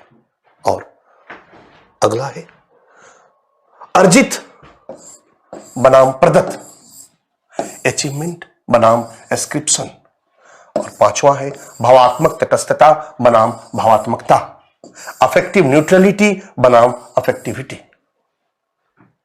इस तरह से पार्सन्स ने 10 प्रकार के सामाजिक क्रिया की चर्चा की, या 10 प्रकार के सामाजिक मूल्यों की चर्चा की। तो मूल्यों का प्रकार कहो या क्रिया का प्रकार कहो, क्योंकि पार्सन्स के अनुसार व्यक्ति क्रिया मूल्यों के अनुसार ही करता है। जब व्यक्ति जो भी करता है मूल्यों के अनुसार ही करता है बच्चा, तो जितने प्रकार के मूल्य उतने प्रकार की क्रिया। तो मूल्यों का प्रकार कहो या क्रिया का प्रकार कहो, पार्सन्स ने 10 प्रकार के मूल्यों की चर्चा की, 10 प्रकार के प्रतिमानों की चर्चा की, 10 प्रकार की क्रियाओं की चर्चा की, और इसको 5 जोड़े में रखा। डन। यहां एक लाइन में बोलूंगा, उस पर फोकस करो। पार्सन्स कहते हैं कि जब कर्ता समाज के मूल्यों के अनुसार क्रिया करता है, प्रतिमानों के अनुसार क्रिया करता है। ठीक है। दुर्खिम भी कहता था कि कर्ता समाज के नियमों के अनुसार क्रिया करता है। लेकिन दुर्खिम कर्ता और कर्ता की सोच को महत्व नहीं देता था। दुर्खिम सामाजिक नियमों पर ज्यादा रिजिड था। दुर्खिम या प्रत्यक्षवादी इस बात पर फोकस थे कि कर्ता जो भी करता है एकदम अक्षरशः समाज के नियमों के अनुसार करता है, अक्षरशः समाज के नियमों के अनुसार करता है। कर्ता नथिंग, कर्ता की अपनी सोच मोटिव कुछ नहीं, एकदम। यानी कर्ता और सामाजिक नियमों के मध्य, कर्ता और समाज के मध्य निश्चित फिक्स संबंध है, एकदम। ऐसे ही करेंगे, ऐसे ही करेंगे, ऐसे ही करेंगे। पार्सन्स थोड़ा सा ढीला करते हैं। पार्सन्स कर्ता को भी महत्व देते हैं। मैक्स वेबर को पढ़े थे। पार्सन्स कहते हैं कि कर्ता और सामाजिक नियमों या समाज के मध्य संबंध एकदम रिजिड नहीं होता है, क्योंकि कर्ता भी थोड़ा फ्री होता है। कर्ता भी फ्री होता है। कर्ता जब क्रिया करने जाता है तो उसके सामने सामाजिक नियम, सामाजिक मूल्य होते हैं जिसके अनुसार उसको क्रिया करना है, ठीक है। लेकिन ये सामाजिक मूल्य वैकल्पिक जोड़ों के रूप में उपलब्ध होते हैं कर्ता के सामने, और यहीं पर कर्ता स्वतंत्र होता है।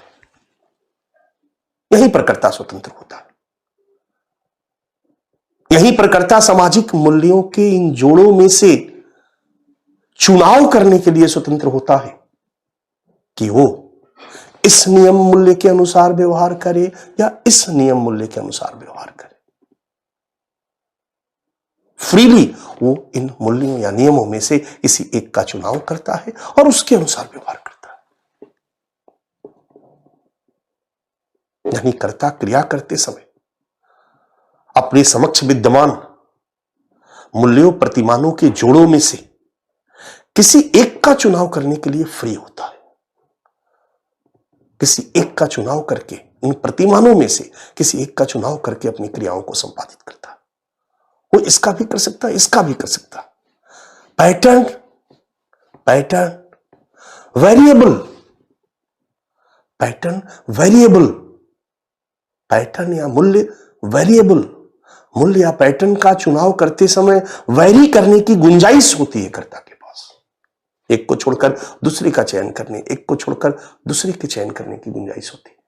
और कर्ता क्रिया करते समय स्वतंत्र होकर के सामाजिक नियमों के अनुसार क्रिया, लेकिन सामाजिक नियमों में से किसी एक का चुनाव करने के लिए कर्ता स्वतंत्र होता है। अगर इसको हम थोड़ा व्यवहारिक रूप में समझाएं, और ज्यादा बेहतर समझाएंगे हम आगे, कि पार्सन्स एक तरफ कर्ता को स्वतंत्र दिखा देता है, मैक्स वेबर कर्ता की सोच को, कर्ता के मनोविज्ञान को महत्व देता है। कर्ता भी कुछ है।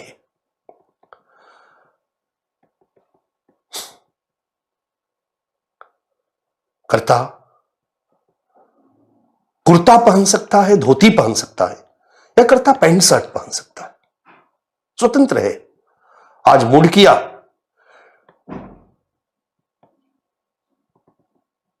अभिषेक का क्या धोती कुर्ता पहनते, उसने धोती कुर्ता पहन लिया। आज मूड किया अभिषेक का कि आज पैंट शर्ट पहनते हैं, आज पैंट शर्ट पहन लिया। मुझे शादी में जाना है, हम सोच रहे हैं कि धोती कुर्ता पहन के जाएं या कोट पैंट पहन के जाएं। एक एग्जांपल, अपने पसंद पे, मूड पे निर्भर करेगा कि धोती कुर्ता पहने। पार्सन्स इस बात को स्वीकार करता है। पार्सन्स कहता है ये कर्ता की स्वतंत्रता है, स्वैच्छिक रूप से किसी का चयन करेगा और अपने क्रिया को संपादित करेगा। लेकिन कर्ता जो भी करेगा समाज के प्रतिमानों के अनुसार ही करेगा। मतलब हम कोट पैंट पहन करके बारात में जाएं या धोती कुर्ता पहन के बारात में जाएं, इतनी ही हमारी स्वतंत्रता है। हम बिना कपड़े के नंगे बारात में जाएं, हमारी हिम्मत नहीं है। समाज के नियमों में, समाज के प्रतिमानों में शामिल नहीं है। समाज का नियम प्रतिमान कहता है कि वस्त्र पहन के ही जाना है। सामाजिक नियम और प्रतिमानों में आपको छूट दे दी गई है थोड़ा, कि इसके नियम के अनुसार व्यवहार करो या इस नियम के अनुसार व्यवहार करो। धोती कुर्ता पहन के जाओ या पैंट शर्ट पहन के जाओ, बट कपड़ा तो पहन के ही जाना है। यानी सामाजिक मूल्यों, प्रतिमानों, समाज के नियमों में से ही आपको चुनाव की छूट है। व्यवहार आपको समाज के नियमों के अनुरूप ही करना होगा। यानी कर्ता वही करता है जो समाज का नियम होता है, समाज का मूल्य होता है, सामाजिक प्रतिमान होता है। इन मूल्यों और प्रतिमानों में से किसी एक का चुनाव करने के लिए कर्ता को स्वतंत्रता होती है। यही तक कर्ता की स्वतंत्रता है, यही तक मैक्स वेबर के विचार है। कर्ता वही करता है जो सामाजिक नियम होता है। अब समझ में आ रहा है कि कैसे पार्सन्स दुर्खिम की तरफ झुक गए।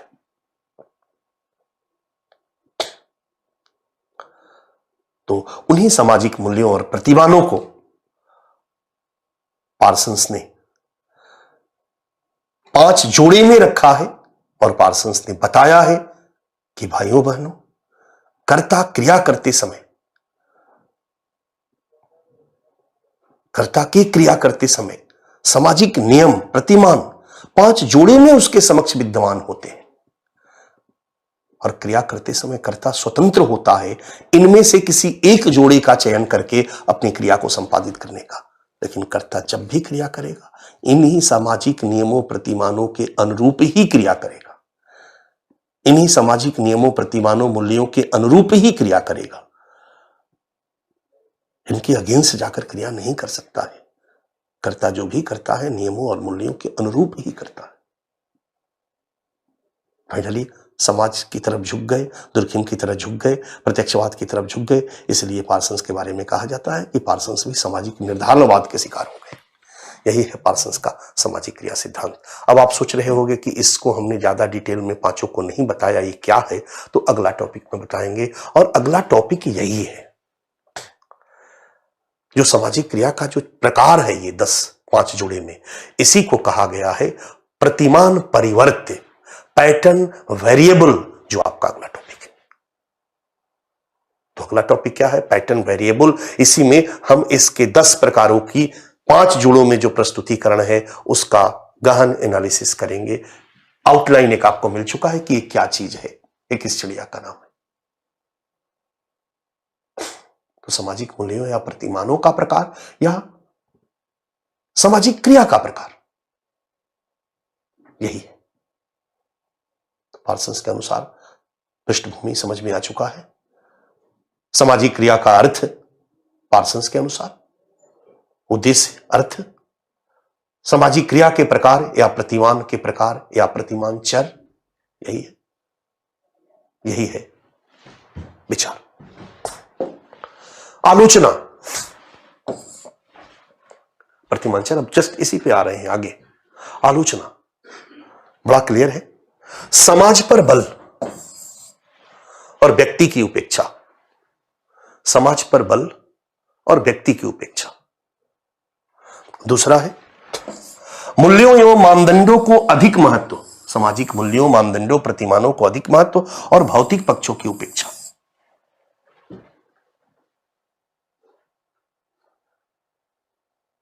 पूरे के पूरे विश्लेषण में व्यक्ति की उपेक्षा कर देते हैं, भौतिक पक्ष की उपेक्षा कर देते हैं, मूल प्रवृत्तियों की, सबको इग्नोर करके अंततः समाज के मूल्य और नियम पर फोकस्ड हो जाते हैं। शुरुआत तो करते हैं कि इस तरह से कि जैसे सामाजिक क्रिया का एक संतुलित सिद्धांत प्रस्तुत कर रहे हैं। पार्सन शुरुआत इस तरीके से करते हैं जैसे सामाजिक क्रिया सब चीज से निर्धारित होती है, बट फाइनली अंत में वो सामाजिक मूल्यों और मानदंडों को, प्रतिमानों को अधिक महत्व देकर सभी चीजों की उपेक्षा कर देते हैं, दुर्खीम की तरफ झुक जाते हैं, प्रत्यक्षवाद की तरफ झुक जाते हैं, सामाजिक निर्धारणवाद का शिकार हो जाते हैं। पहली आलोचना वही है, समाज पर बल और व्यक्ति की उपेक्षा।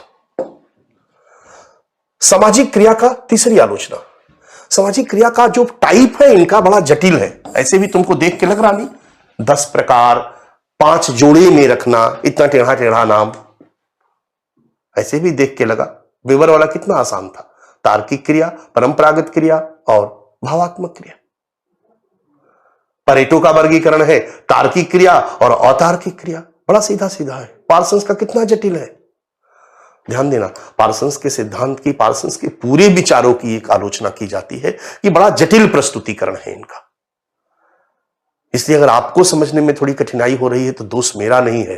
पूरे पार्सन्स के पुस्तकों में आलोचना लिखी जाती है बड़े बड़े समाजशास्त्रियों के द्वारा कि पार्सन्स का प्रस्तुतिकरण काफी जटिल है। सामाजिक क्रिया का जब अर्थ बताते हैं तो भी जटिल प्रस्तुतिकरण, सामाजिक क्रिया का टाइप बताते हैं तो भी जटिल। ये आलोचना है विद्वानों की।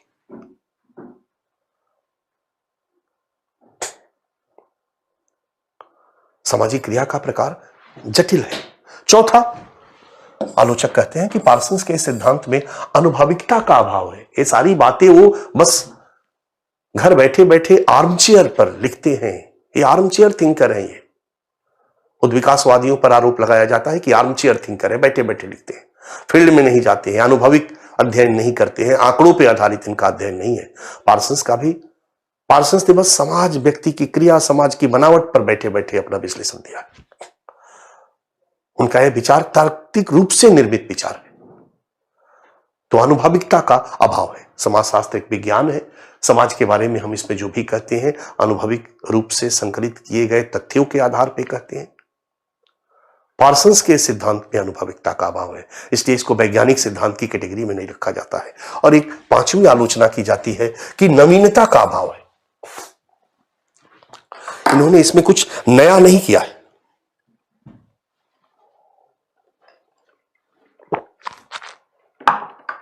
इन्होंने इसमें कुछ नया नहीं किया है। इन्होंने इसमें कुछ नया नहीं किया है। इन्होंने तो दुर्खिम को, वेबर को, परेटो को, उपयोगितावादियों को मिला करके एक विचार प्रस्तुत कर दिया और फाइनली दुर्खिम की तरह झुक गए। कुछ भी इसमें अद्भुत और नया नहीं, ये भी एक आलोचना की जाती है। लेकिन मुख्य आलोचना बच्चा जो पहले वाला है ना, यही सब आलोचना है। ठीक है, फिर भी हम मूल्यांकन और निष्कर्ष में दे सकते हैं कि सामाजिक क्रिया के बारे में इन्होंने एक संतुलित सिद्धांत देने का प्रयास किया है। भले वो प्रयास में सफल नहीं रहे हैं, लेकिन प्रयास तो किया है ना। तो सामाजिक क्रिया के बारे में एक संतुलित सिद्धांत देने का प्रयास किया है, परंतु ये पूरी तरह सफल नहीं रहे हैं। लेकिन इनका प्रयास कम से कम बाद के विद्वानों के लिए एक अभिप्रेरक का काम किया है। रिचर्ड मुंच ये नवप्रकारवादी विचारक है। इन्होंने पार्सन्स के सामाजिक क्रिया के बारे में विचारों को बैलेंस करने का प्रयास किया है। तो फिर भी हम कंक्लूड करेंगे, फिर भी बाद के विचारकों को इस दिशा में अध्ययन हेतु अभिप्रेरित करने में इनका यह सिद्धांत महत्वपूर्ण है। कम से कम इन्होंने लोगों को सोचने के लिए तो विवश किया। कर्ता और समाज, व्यक्ति और समाज के बीच जो द्वैतवाद था उसको ये पाटने में सफल नहीं रहे, लेकिन कम से कम इस दिशा में आगे के विद्वानों को सोचने के लिए अंतर्दृष्टि प्रदान की कि नहीं भाई, कर्ता और समाज दोनों को संतुलित करके समाज को देखने का प्रयास किया जाना चाहिए, सामाजिक क्रिया का विश्लेषण किया जाना चाहिए। तो ये भले असफल रहे, लेकिन बाद के विद्वानों के लिए अभिप्रेरक रहे। यही है सामाजिक क्रिया का सिद्धांत। ये आपके सिलेबस में नहीं है, ध्यान रखिएगा। बट फिर भी हम इतना पढ़ लिए कि अगर प्रश्न पूछा जाए तो हम आंसर दे सकते हैं। और विगत वर्षों में यूपीएससी ने 1993 में एक सवाल आपके सामने पूछ दिया है। सवाल देखिए, सामाजिक क्रिया के सिद्धांत 93 में सवाल पूछा है। प्रॉब्लम यही है कि हम इस सब टॉपिक को छोड़ भी दे और 93 के सवाल आपके सामने लाए ही नहीं, तो थोड़ी आप अपने से रिसर्च करोगे कि आज के 27 साल पहले यूपीएससी ने इस पर कोई सवाल पूछा था। एक फैक्टर ये भी होता है क्योंकि उस समय सामाजिक क्रिया सिलेबस में था, आज नहीं है, ये भी ध्यान दो।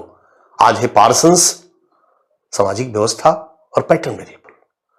उस समय सामाजिक क्रिया भी सिलेबस में था, तब सवाल पूछा था।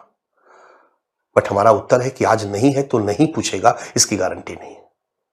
ऐसे तमाम उदाहरण आपको मैं दिखाऊंगा जो सिलेबस में नहीं है और आज भी सवाल पूछे जा रहे हैं, इसलिए कि पहले पूछे गए थे। तो हम जब पढ़ रहे हैं तो कोई रिस्क क्यों ले? एक महीने में हम क्यों अपना खतरे में डालें अपनी तैयारी को? सामाजिक क्रिया के सिद्धांत में पार्सन्स का योगदान दर्शाइए। सामाजिक क्रिया के सिद्धांत में पार्सन्स का योगदान दर्शाइए। इस सिद्धांत की क्या मर्यादाएं हैं? बी मॉडल का सवाल है। सिद्धांत के बारे में पार्सन्स का विचार और कमियां। कर सकते हो बच्चा, आराम से कर सकते हो। अब हम लोग अपने दिए गए सिलेबस के टॉपिक पर आते हैं। Pattern variable. टॉलकट पार्सन्स प्रतिमान, टॉलकट पार्सन्स प्रतिमान चर, पैटर्न वेरिएबल आपके सामने स्क्रीन पर है। टॉलकट पार्सन्स प्रतिमान चर। प्रतिमान मतलब सामाजिक नियम, मूल्य, मानदंड। पैटर्न प्रतिमान। और वेरिएबल का मतलब होता है जो वैरी करे, चर जिसमें परिवर्तन की गुंजाइश हो। चर इसमें परिवर्तन की गुंजाइश हो।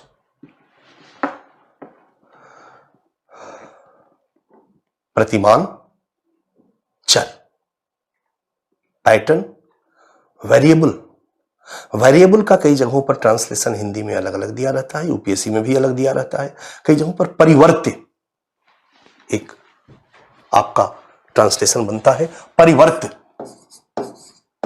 परिवर्त ये भी है। पैटर्न वेरिएबल, तो इसकी लगभग बहुत सारी बातें आपके दिमाग में क्लियर हो चुकी होगी। तो इसका डायमेंशन हम लोग देख लें, बहुत ज्यादा देखो ध्यान से। पार्सन्स प्रतिमान, चर, पैटर्न, वेरिएबल। कैपिटल ए पृष्ठभूमि एवं उद्देश्य। पृष्ठभूमि और उद्देश्य वही होगा जो सामाजिक क्रिया का था, पृष्ठभूमि और उद्देश्य। पार्सन्स का प्रतिमान चर संबंधी विचार, पार्सन्स का प्रतिमान चर संबंधी विचार। आलोचना, सी आलोचना, आलोचकों का विचार। और कैपिटल डी मूल्यांकन एवं निष्कर्ष। 4 डायमेंशन हो गया। पार्सन्स का पैटर्न वेरिएबल संबंधी जो विचार है, इसके अंतर्गत पहला है पैटर्न वेरिएबल का क्या अर्थ है, बहुत क्लियर है। दूसरा है स्मॉल बी पैटर्न वेरिएबल के प्रकार, तो प्रतिमान चर के प्रकार मतलब वही 10 प्रकार, जिसको 5 जोड़े में प्रस्तुत किया जाता है। 5 जोड़े में वो नियम जहां परिवर्तन की गुंजाइश हो, प्रतिमान चर। पार्सन्स ने इस तरह के नियमों को 10 प्रकार के नियम बताए हैं, जिसको 5 जोड़े में रखा गया है। यह है प्रतिमान चर के प्रकार। और फिर स्मॉल सी प्रतिमान चर के आधार पर सामाजिक परिवर्तन की व्याख्या, प्रतिमान चर के आधार पर सामाजिक संरचना की व्याख्या की जा सकती है, परिवर्तन की व्याख्या की जा सकती है। जैसे पार्सन्स ने सामाजिक क्रिया के आधार पर सामाजिक परिवर्तन की व्याख्या की और कहा कि सामाजिक परिवर्तन रेशनलाइजेशन की एक प्रक्रिया है, जहां मूल्य उन्मुख तार्किक क्रिया की प्रधानता वाले समाज से लक्ष्य उन्मुख तार्किक क्रिया की प्रधानता वाले समाज की दिशा में परिवर्तन होता है। परंपरागत समाजों में मूल्य उन्मुख तार्किक क्रिया की प्रधानता होती है, आधुनिक समाजों में तर्क उन्मुख लक्ष्य उन्मुख तार्किक क्रिया की प्रधानता। याद आ रहा? मैक्स वेबर के सामाजिक क्रिया के प्रकारों के द्वारा भी सामाजिक परिवर्तन की व्याख्या संभव है।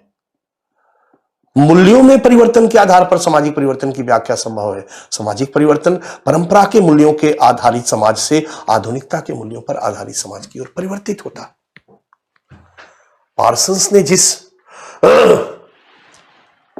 सामाजिक क्रिया के प्रकारों की चर्चा की, या प्रतिमान चरों के प्रकारों की चर्चा की, मूल्यों के प्रकारों की चर्चा की, इसके आधार पर भी सामाजिक परिवर्तन की व्याख्या की जा सकती है और पार्सन्स ने इसको प्रस्तुत किया। इसके आधार पर सामाजिक संरचना की व्याख्या की जा सकती है। परंपरागत समाज, आधुनिक समाज है ना, परंपरागत मूल्यों पर आधारित समाज परंपरागत समाज, आधुनिकता के मूल्यों पर आधारित समाज आधुनिक समाज। मैक्स वेबर के शब्दों में मूल्य उन्मुख तार्किक क्रिया की प्रधानता वाला समाज, लक्ष्य उन्मुख तार्किक क्रिया की प्रधानता वाला समाज, बातें वही है। वो क्रिया के संदर्भ में समाज का वर्गीकरण करते हैं और मूल्यों और मान्यताओं पर बल देने वाले मूल्यों के आधार पर सामाजिक क्रिया, समाज की संरचना का वर्गीकरण करते हैं। तो प्रतिमान चर का अर्थ, पैटर्न वेरिएबल का अर्थ, पैटर्न वेरिएबल के प्रकार और पैटर्न वेरिएबल के आधार पर सामाजिक परिवर्तन की व्याख्या। डन। अब हम आते हैं पृष्ठभूमि एवं उद्देश्य। आपके सामने है पृष्ठभूमि एवं उद्देश्य, और ये है हमारा पृष्ठभूमि। सेम समृद्ध अमेरिकी समाज आपके सामने है, समृद्ध अमेरिकी समाज। आदर्शवाद, और इधर मैक्स वेबर, आदर्शवाद हो गया और मैक्स वेबर हो गया का विचार। प्रत्यक्षवाद और एमिल दुर्कीम का विचार। बौद्धिक पृष्ठभूमि। पार्सन्स के अध्ययन का उद्देश्य, पार्सन्स के अध्ययन का उद्देश्य, पार्सन्स के अध्ययन का उद्देश्य पहला देखते जाओ, सामाजिक क्रिया के बारे में एक समन्वित या संतुलित सिद्धांत प्रस्तुत करना। किसके बारे में? सामाजिक क्रिया के बारे में एक समन्वित सिद्धांत प्रस्तुत करना, जिसमें इसके बारे में कहे गए सभी विचारकों के विचारों को समन्वित करना, इंटीग्रेट करना, सामाजिक क्रिया के बारे में एक समन्वित सिद्धांत प्रस्तुत करना, एक संतुलित सिद्धांत प्रस्तुत करना। दूसरा, व्यक्ति और समाज के मध्य संबंधों के द्वैतवाद, ड्यूअलिज्म को पाटने का प्रयास करना, या दूसरे शब्दों में कह सकते हो कर्ता और संरचना, कर्ता और संरचना के मध्य संबंध के द्वैतवाद को पाटने का प्रयास करना। कर्ता जो क्रिया करता है, और संरचना समाज के नियम, प्रतिमान, समाज, ऐसे व्यक्ति और समाज, व्यक्ति और समाज के मध्य संबंधों की बहस में दो धड़ा था, एक व्यक्ति पर बल दे रहा था, एक समाज पर बल दे रहा था, एक कर्ता को महत्वपूर्ण मान रहा था, एक सामाजिक संरचना, नियमों की व्यवस्था को महत्वपूर्ण मान रहा था। एकदम दो अलग अलग, ये द्वैतवाद को पाटना था। पाटने का मतलब हुआ कि दोनों महत्वपूर्ण है, व्यक्ति भी महत्वपूर्ण है और समाज भी महत्वपूर्ण है। व्यक्ति की क्रिया से व्यक्ति का प्रभाव भी होता है और व्यक्ति की क्रिया पर समाज का प्रभाव भी होता है। कर्ता अभिप्रेरण से अभिप्रेरित होकर क्रिया करता है और कर्ता की क्रिया पर सामाजिक संरचना, उसके नियम, तौर तरीकों का प्रभाव भी होता है। यही है पाटने का प्रयास करना, संतुलित करने का प्रयास करना। ठीक है, यही है उद्देश्य। अब हम आते हैं प्रतिमांचर के बारे में पार्सन्स का विचार। प्रतिमांचर के बारे में पार्सन्स का विचार।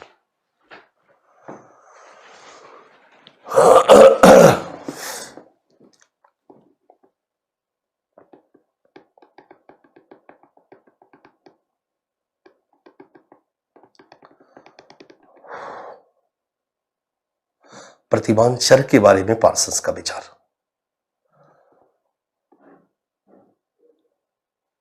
आज मुझे छुट्टी दोगे क्या? मन थका थका लग रहा है।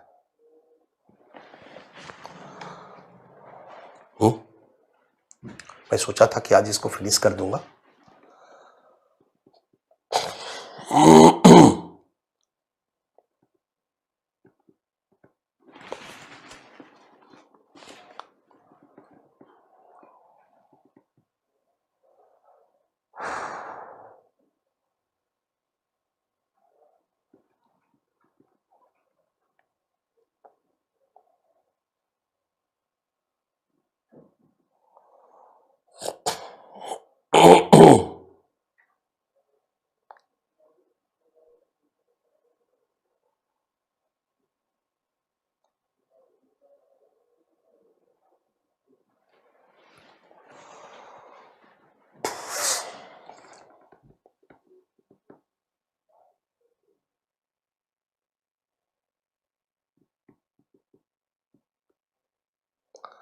चूंकि डबल क्लास हो जा रहा तो थोड़ा सा प्रेशर बन जा रहा।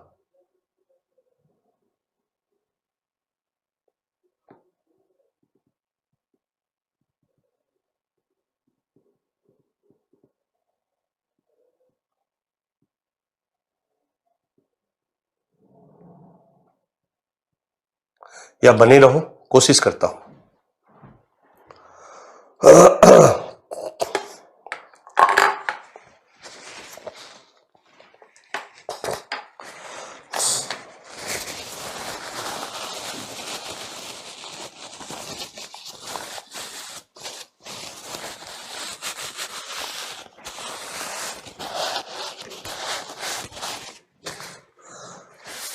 चाय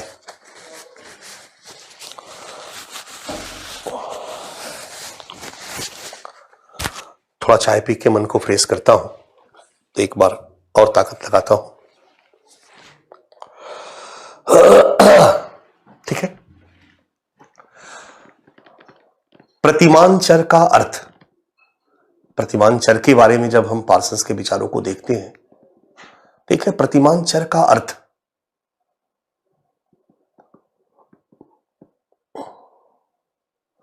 प्रतिमांचर सामाजिक क्रिया का प्रकार है, ठीक है, या मूल्यों का प्रकार है।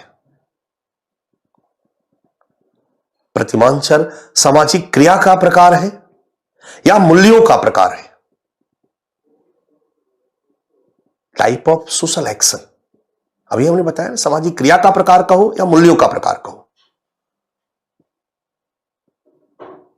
तो जब भी हम प्रतिमांचर के बारे में पहला लाइन लिखेंगे, प्रतिमांचर के बारे में पहला लाइन लिखेंगे, तो आप देखो यहां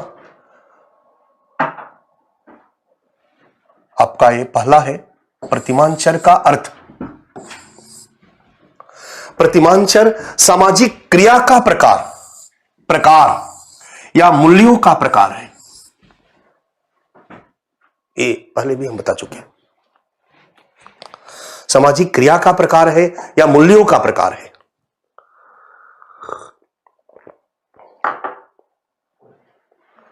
जो कर्ता के समक्ष विकल्प के रूप में उपस्थित होता है, जो कर्ता के समक्ष विकल्प के रूप में उपस्थित होता है। ये जोड़ी में होता है ना, तो ये करो या इसके अनुसार, ये नियम ही है, बट इस नियम के अनुसार व्यवहार करो या इस नियम के अनुसार व्यवहार करो। तो ये मूल्यों का प्रकार है जो कर्ता के समक्ष विकल्प के रूप में उपस्थित होता है। और कर्ता स्वैच्छिक रूप से इन विकल्पों में से किसी एक का चयन करके, सामाजिक मूल्यों में से किसी एक का चयन करके अपनी क्रिया को संपादित करता है। तो जब भी हम प्रतिमांचर के अर्थ को समझे, हम लिखते हैं 4 लाइन 3 लाइन में, यहां पर चूंकि स्ट्रक्चर बना रहे हैं, नोट्स में इसको थोड़ा और एलोबरेट करके लिखा होता है, आपकी समझ इतनी हो कि थोड़ा इस पर ज्यादा भी आप लिख सको।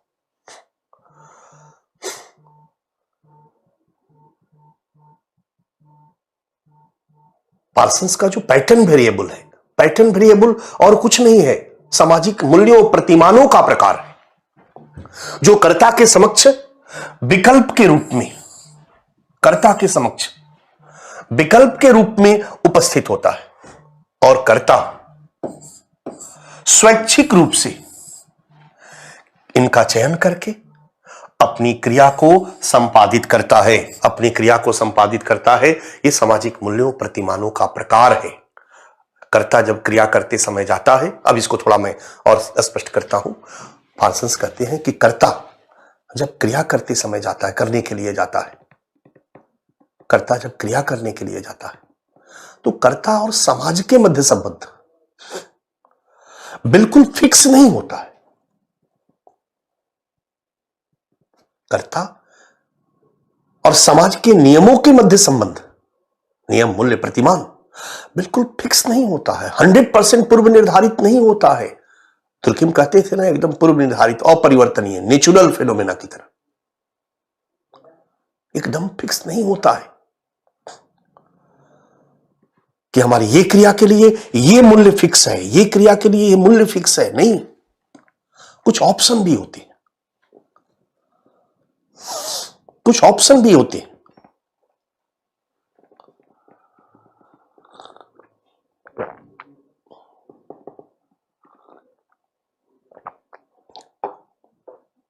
और इन ऑप्शन में से किसी एक का चयन करने के लिए कर्ता स्वतंत्र होता है।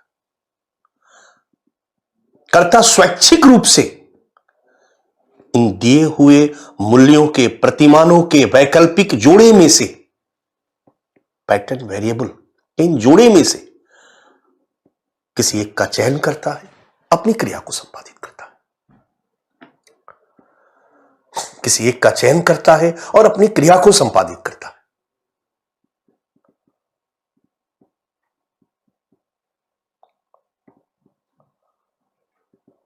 श्रेया जब बीकानेर स्वीट्स में मिठाई खा रही थी, तो उसके सामने 2 मूल्य थे, एक स्वहित का मूल्य या व्यक्तिवादिता का मूल्य, और एक सामूहिकता का मूल्य। डन।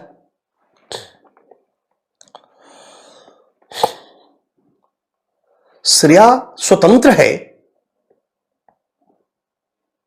अगर वो श्रेया अपने दोस्तों को मिठाई नहीं खिलाती है, अकेले गटागट खाती है, तो क्या आप उसे नियम विरुद्ध व्यवहार करोगे? कहोगे नहीं, वो भी नियम है, व्यक्तिवादिता के मूल्यों के अनुसार काम कर रही है।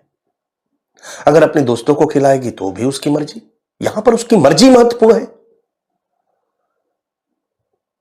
व्यक्तिवादिता के मूल्य या सामूहिकता के मूल्यों में से किसी एक का चुनाव करती है और अपनी क्रिया को संपादित करती है। दोस्तों को मिठाई खिलाती है या अकेले खाती है? एक स्कूल में आग लगती है, आप उस स्कूल में शिक्षक हो, उसी स्कूल में आपका बेटा भी पढ़ता है। अगर आप उसमें जंप करते हो और अपने बेटे को बचाते हो तो कोई बुरा नहीं है। या फिर सारे छात्रों को बचाते हो, यह भी कोई बुरा नहीं है। यह भी कोई बुरा नहीं है। यहां पर तुम स्वतंत्र हो।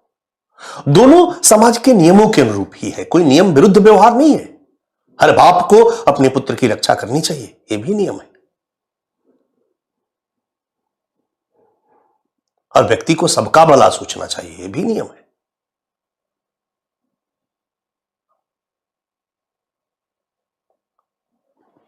दुर्खिम कर्ता और सामाजिक नियमों के मध्य संबंधों के बारे में रिजिड थे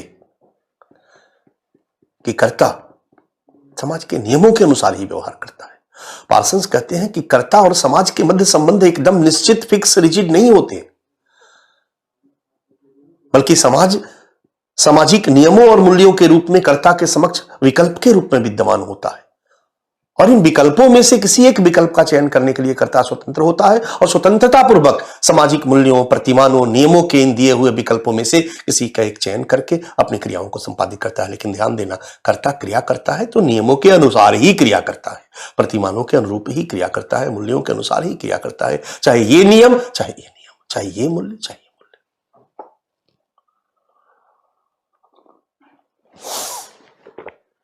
यही है सामाजिक क्रिया का प्रकार या सामाजिक मूल्यों का प्रकार। इसी को प्रतिमानचर, पैटर्न वेरिएबल की संज्ञा दी जाती है। पैटर्न वेरिएबल की संज्ञा दी जाती है। क्लियर है? हमने 4 लाइन में इसको डिफाइन किया, नोट्स में इसको अच्छा से समझा के डिफाइन किया गया है, तो आपका कोटा पूरा हो जाएगा जितने शब्दों की जरूरत है। अब है पैटर्न वेरिएबल के प्रकार, प्रतिमानचर के प्रकार या प्रतिमानचर सामाजिक क्रिया के प्रकार जिसको आप कहते हो। स्वहित बनाम सामूहिक हित, सेल्फ वर्सेस कलेक्टिविटी। कर्ता क्रिया करते समय अपने हित को केंद्र में रख करके क्रिया कर सकता है या समूह के हित को केंद्र में रख करके क्रिया कर सकता है, कोई दिक्कत नहीं। ये दोनों मूल्य उसके सामने वैकल्पिक जोड़े के रूप में उपस्थित होते हैं।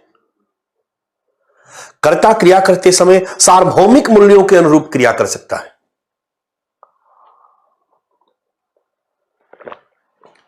मेरा बेटा कहां है, आग लगी तो अपने बेटे को बचाने का प्रयास करना, सभी छात्रों को बचाने का प्रयास करना, एक स्वहित को केंद्र में रख करके की गई क्रिया है और एक सामूहिक हित को केंद्र में रख करके की गई क्रिया है। हितों के संदर्भ में पार्सन्स कहते हैं कि हमारे समक्ष 2 तरह के प्रतिमान, मूल्य, नियम उपस्थित होते हैं। हितों के संदर्भ में या तो हम अपने हितों को केंद्र में रख करके व्यवहार करें, इसको व्यक्तिवादिता कहा जाता है। व्यक्तिवादिता समाज की विशेषता है, समाज का मूल्य है। या फिर सामूहिक हित को केंद्र में रख करके हम व्यवहार कर सकते हैं। हमारे सामने दोनों विकल्प खुले हुए हैं और हम इन दोनों में से सेल्फ वर्सेस कलेक्टिविटी और हम इन दोनों में से किसी एक का चयन करते हैं और अपने व्यवहारों को, अपनी क्रिया को संपादित करते हैं। क्रिया करते समय हमारे सामने सार्वभौमिक मूल्य भी होते हैं और विशिष्ट मूल्य भी होते हैं। क्रिया करते समय हम स्वैच्छिक रूप से इन मूल्यों में से किसी एक का चुनाव करते हैं और अपने क्रिया को संपादित करते हैं। सार्वभौमिक बनाम विशिष्ट, यूनिवर्सलिज्म, पार्टिकुलरिज्म।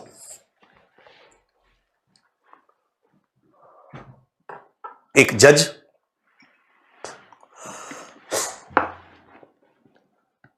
कटघरे में उसका बेटा खड़ा है,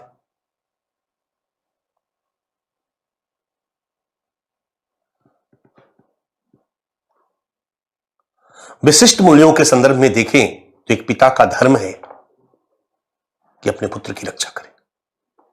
सार्वभौमिक मूल्यों के संदर्भ में देखें तो एक जज को न्याय करना चाहिए। यहां जज स्वतंत्रता पूर्वक किसी एक नियम का चयन करता है, या तो विशिष्ट मूल्यों का चयन करता है और पुत्र द्वारा किए गए अपराध को इग्नोर करके उसको बाइज्जत बरी करता है, या छोटा बाइज्जत बरी कर देता है, या फिर सार्वभौमिक मूल्यों का चयन करके व्यवहार करता है और पुत्र को उसके अपराध का दंड दे देता है, यानी जज बन करके बर्ताव कर देता है। वो जज की मर्जी, जज की मर्जी। यहां जज स्वैच्छिक है।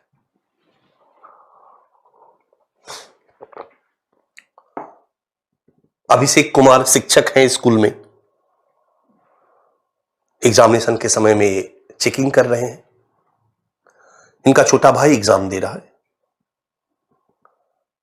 या इनका पुत्र एग्जाम दे रहा,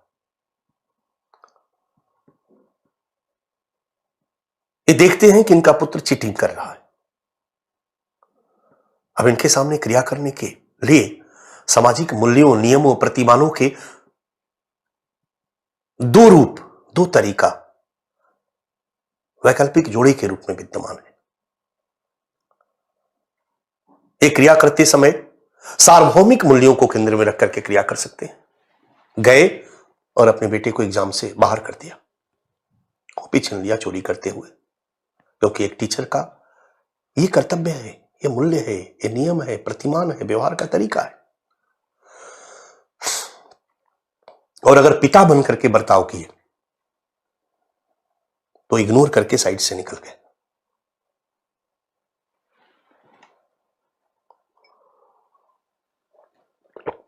सार्वभौमिक, यूनिवर्सलिज्म, पार्टिकुलरिज्म। जब आप सामाजिक मूल्य फोर्थ पेपर में पढ़ते हो तो होते हैं दो तरह, विशिष्ट मूल्य और सार्वभौम मूल्य। पूछा गया है यूपीएससी में सवाल फोर्थ पेपर में। सार्वभौमिक मूल्य तार्किक रूप से निर्मित वे मूल्य होते हैं जो सार्वभौम रूप से दुनिया के सभी समाजों के लिए उपयुक्त होते हैं, स्वीकार्य होते हैं। और विशिष्ट मूल्य अलग अलग समूहों, अलग अलग संगठनों के संदर्भ में विकसित मूल्य होते हैं।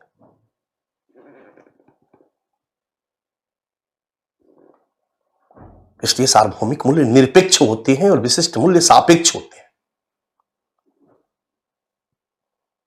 विशिष्ट मूल्य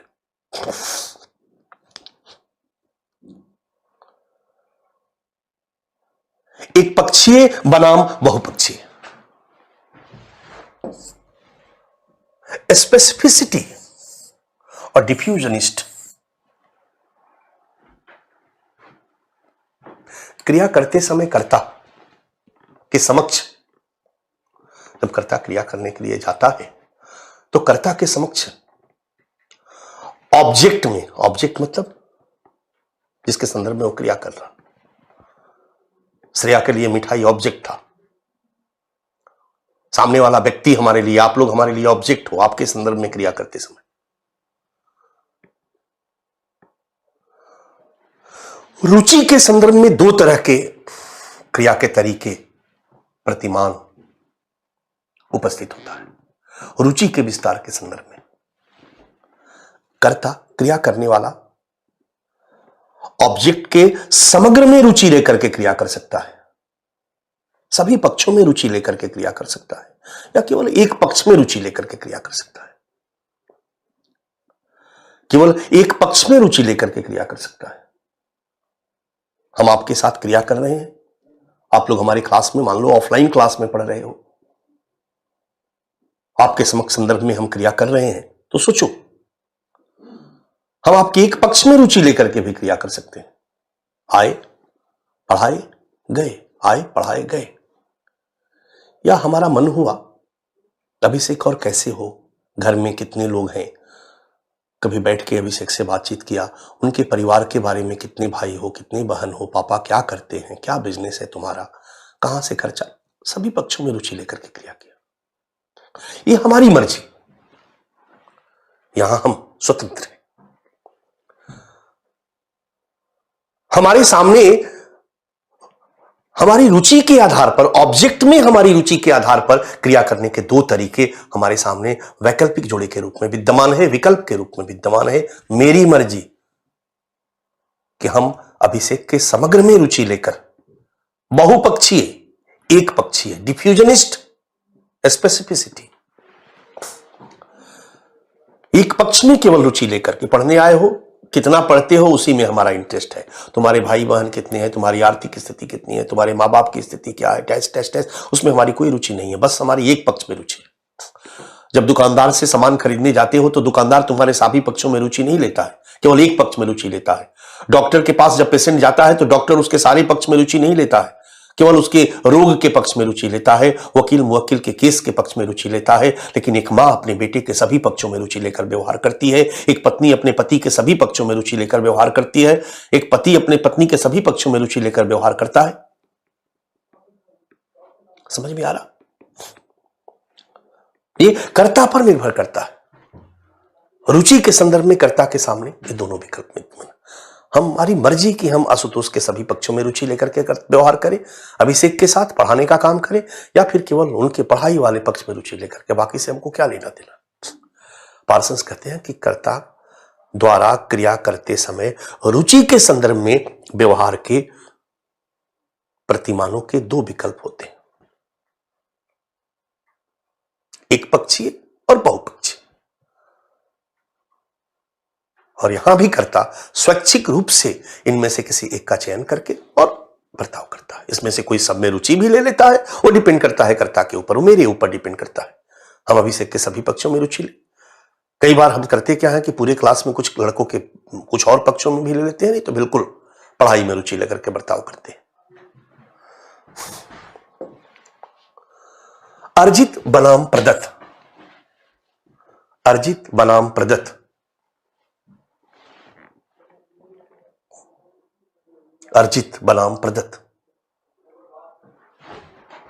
अचीवमेंट, एस्क्रिप्शन।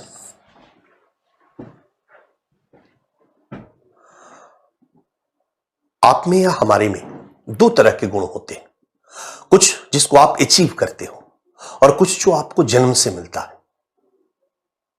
जो जन्म से मिलता है हम उसको प्रदत्त कहते हैं, प्रदत्त गुण, और जो आपने अर्जित किया है उसको हम अर्जित गुण कहते हैं, अचीव्ड। हम अपने क्लास में क्रिया करते समय जब हमारे छात्र हैं, ढेर सारे छात्र बैठे हुए हैं,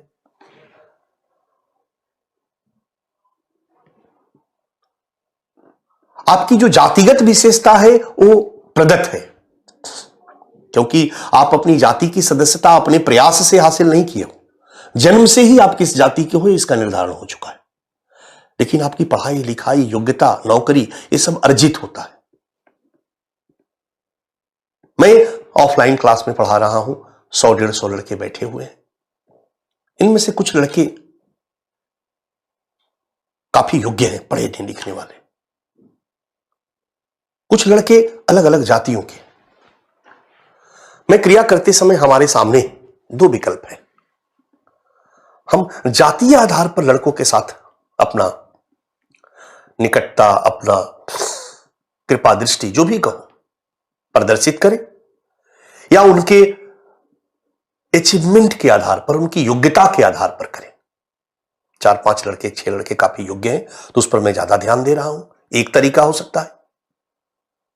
या एक तरीका हो सकता है कि जो हमारी जाति के हैं, जो पंडित जाति से बिलोंग करते हैं, मिश्रा, दुबे, पांडे, देखा और उसके साथ थोड़ा सा ज्यादा इंटीमेसी, ज्यादा पढ़ाना, ज्यादा नोट्स देना, आदि आदि करना शुरू कर दिया। ये कोई दबाव नहीं है मेरे ऊपर। ऑब्जेक्ट के प्रदत्त गुणों में के आधार पर हम उसके साथ व्यवहार कर सकते हैं, या ऑब्जेक्ट के अर्जित गुणों के आधार पर हम उसके साथ व्यवहार कर सकते हैं। गुणों के आधार पर हमारे व्यवहार के करने के लिए हमारे समक्ष दो तरीके, दो प्रतिमान विद्यमान है। इनमें से किसी एक का चयन करने के लिए कर्ता स्वतंत्र है, स्वैच्छिक रूप से इनमें से किसी एक का चयन करता है और अपनी क्रियाओं को संपादित करता है। और लास्ट है, पांचवा है भावात्मक तटस्थता और भावात्मकता, अफेक्टिव न्यूट्रलिटी और अफेक्टिविटी। कर्ता क्रिया करते समय इमोशन को केंद्र में रख करके क्रिया कर सकता है, या फिर अपने इमोशन से तटस्थता को, न्यूट्रलिटी को बनाए रखते हुए क्रिया कर सकता है। कर्ता के ऊपर डिपेंड करता है, कर्ता के ऊपर डिपेंड करता है। मां बाप अपने बच्चों से क्रिया करते हैं तो उसमें भावात्मकता प्रबल होता है, लेकिन दुकानदार ग्राहक के साथ क्रिया करता है, वही दुकानदार अपने बच्चों से क्रिया करता है तो भावात्मकता के साथ करता है, और वही दुकानदार अपने ग्राहकों के साथ क्रिया करता है तो भावात्मक तटस्थता के आधार पर करता है, भावात्मक तटस्थता के आधार पर करता है। ऐसा नहीं है कि दुकानदार क्रिया करे अगर तो भावात्मक अपने ग्राहक के साथ नहीं हो, ऐसा कोई सिद्धांत नहीं है। हो सकता है दुकानदार किसी ग्राहक से ज्यादा इन्फ्लुएंस हो गया, डॉक्टर अपने पेशेंट से ज्यादा और कैसे हो, क्या है, क्या दिक्कत है, और इतना हो गया कि कहा कि ठीक है, दवा की चिंता करने की जरूरत नहीं है, मैं अपनी दवा का बंदोबस्त करता हूं। समग्रता में रुचि ले लिया, इमोशनल उसके प्रति हो गया और इमोशनल होकर के बर्ताव कर दिया। ये डॉक्टर पे डिपेंड करता है। कोई बैन नहीं है डॉक्टर के लिए कि वो भावात्मक होकर बर्ताव नहीं करेगा, भावात्मक रूप से तटस्थ ही रहेगा। ये तो कर्ता के ऊपर डिपेंड करता है। यहां पर व्यवहार प्रतिमान के इन दोनों विकल्पों में से कर्ता स्वतंत्र होता है किसी एक विकल्प का चयन करने में और अपनी क्रियाओं को संपादित करने में। कर्ता स्वतंत्र होता है किसी एक विकल्प का चयन करने में और अपनी क्रियाओं को संपादित करने में। क्लियर है? वो भावात्मकता संवेगात्मक व्यवहार भी कर सकता है या संवेगों से तटस्थ होकर के भी व्यवहार कर सकता है। क्रिया करते समय कर्ता के सामने दोनों विकल्प है, स्वैच्छिक रूप से किसी एक का चयन करता है, अपनी क्रियाओं को संपादित करता है। यह है पार्सन्स का। इसी को डिटेल में हम जाते हैं। समझ में आ गया होगा बच्चा?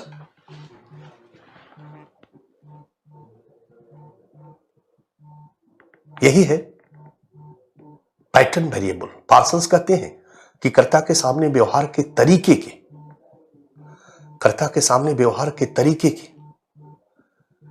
ये विकल्प व्यवहार प्रतिमान के रूप में विद्यमान होता है।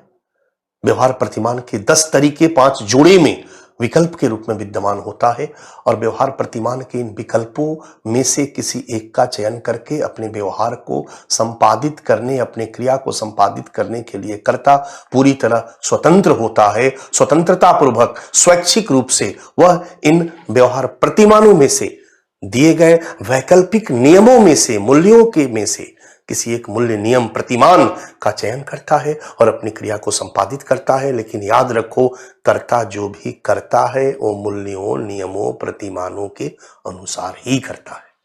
फाइनली पार्सन्स के विचार का निचोड़ यही न हुआ कि कर्ता जो भी करता है मूल्यों के अनुसार ही करता है, नियमों के अनुसार ही करता है, प्रतिमानों के अनुसार ही करता है। लेकिन ये मूल्य, नियम, प्रतिमान के साथ उसका संबंध फिक्स नहीं होता है, जैसा कि दुर्किम ने कहा,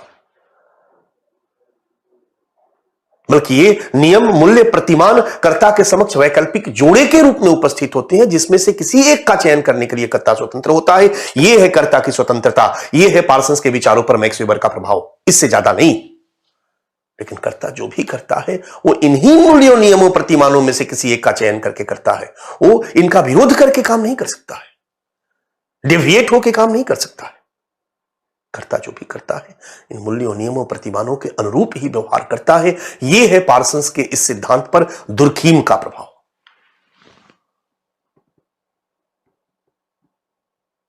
समझ में आ चुका होगा बच्चा?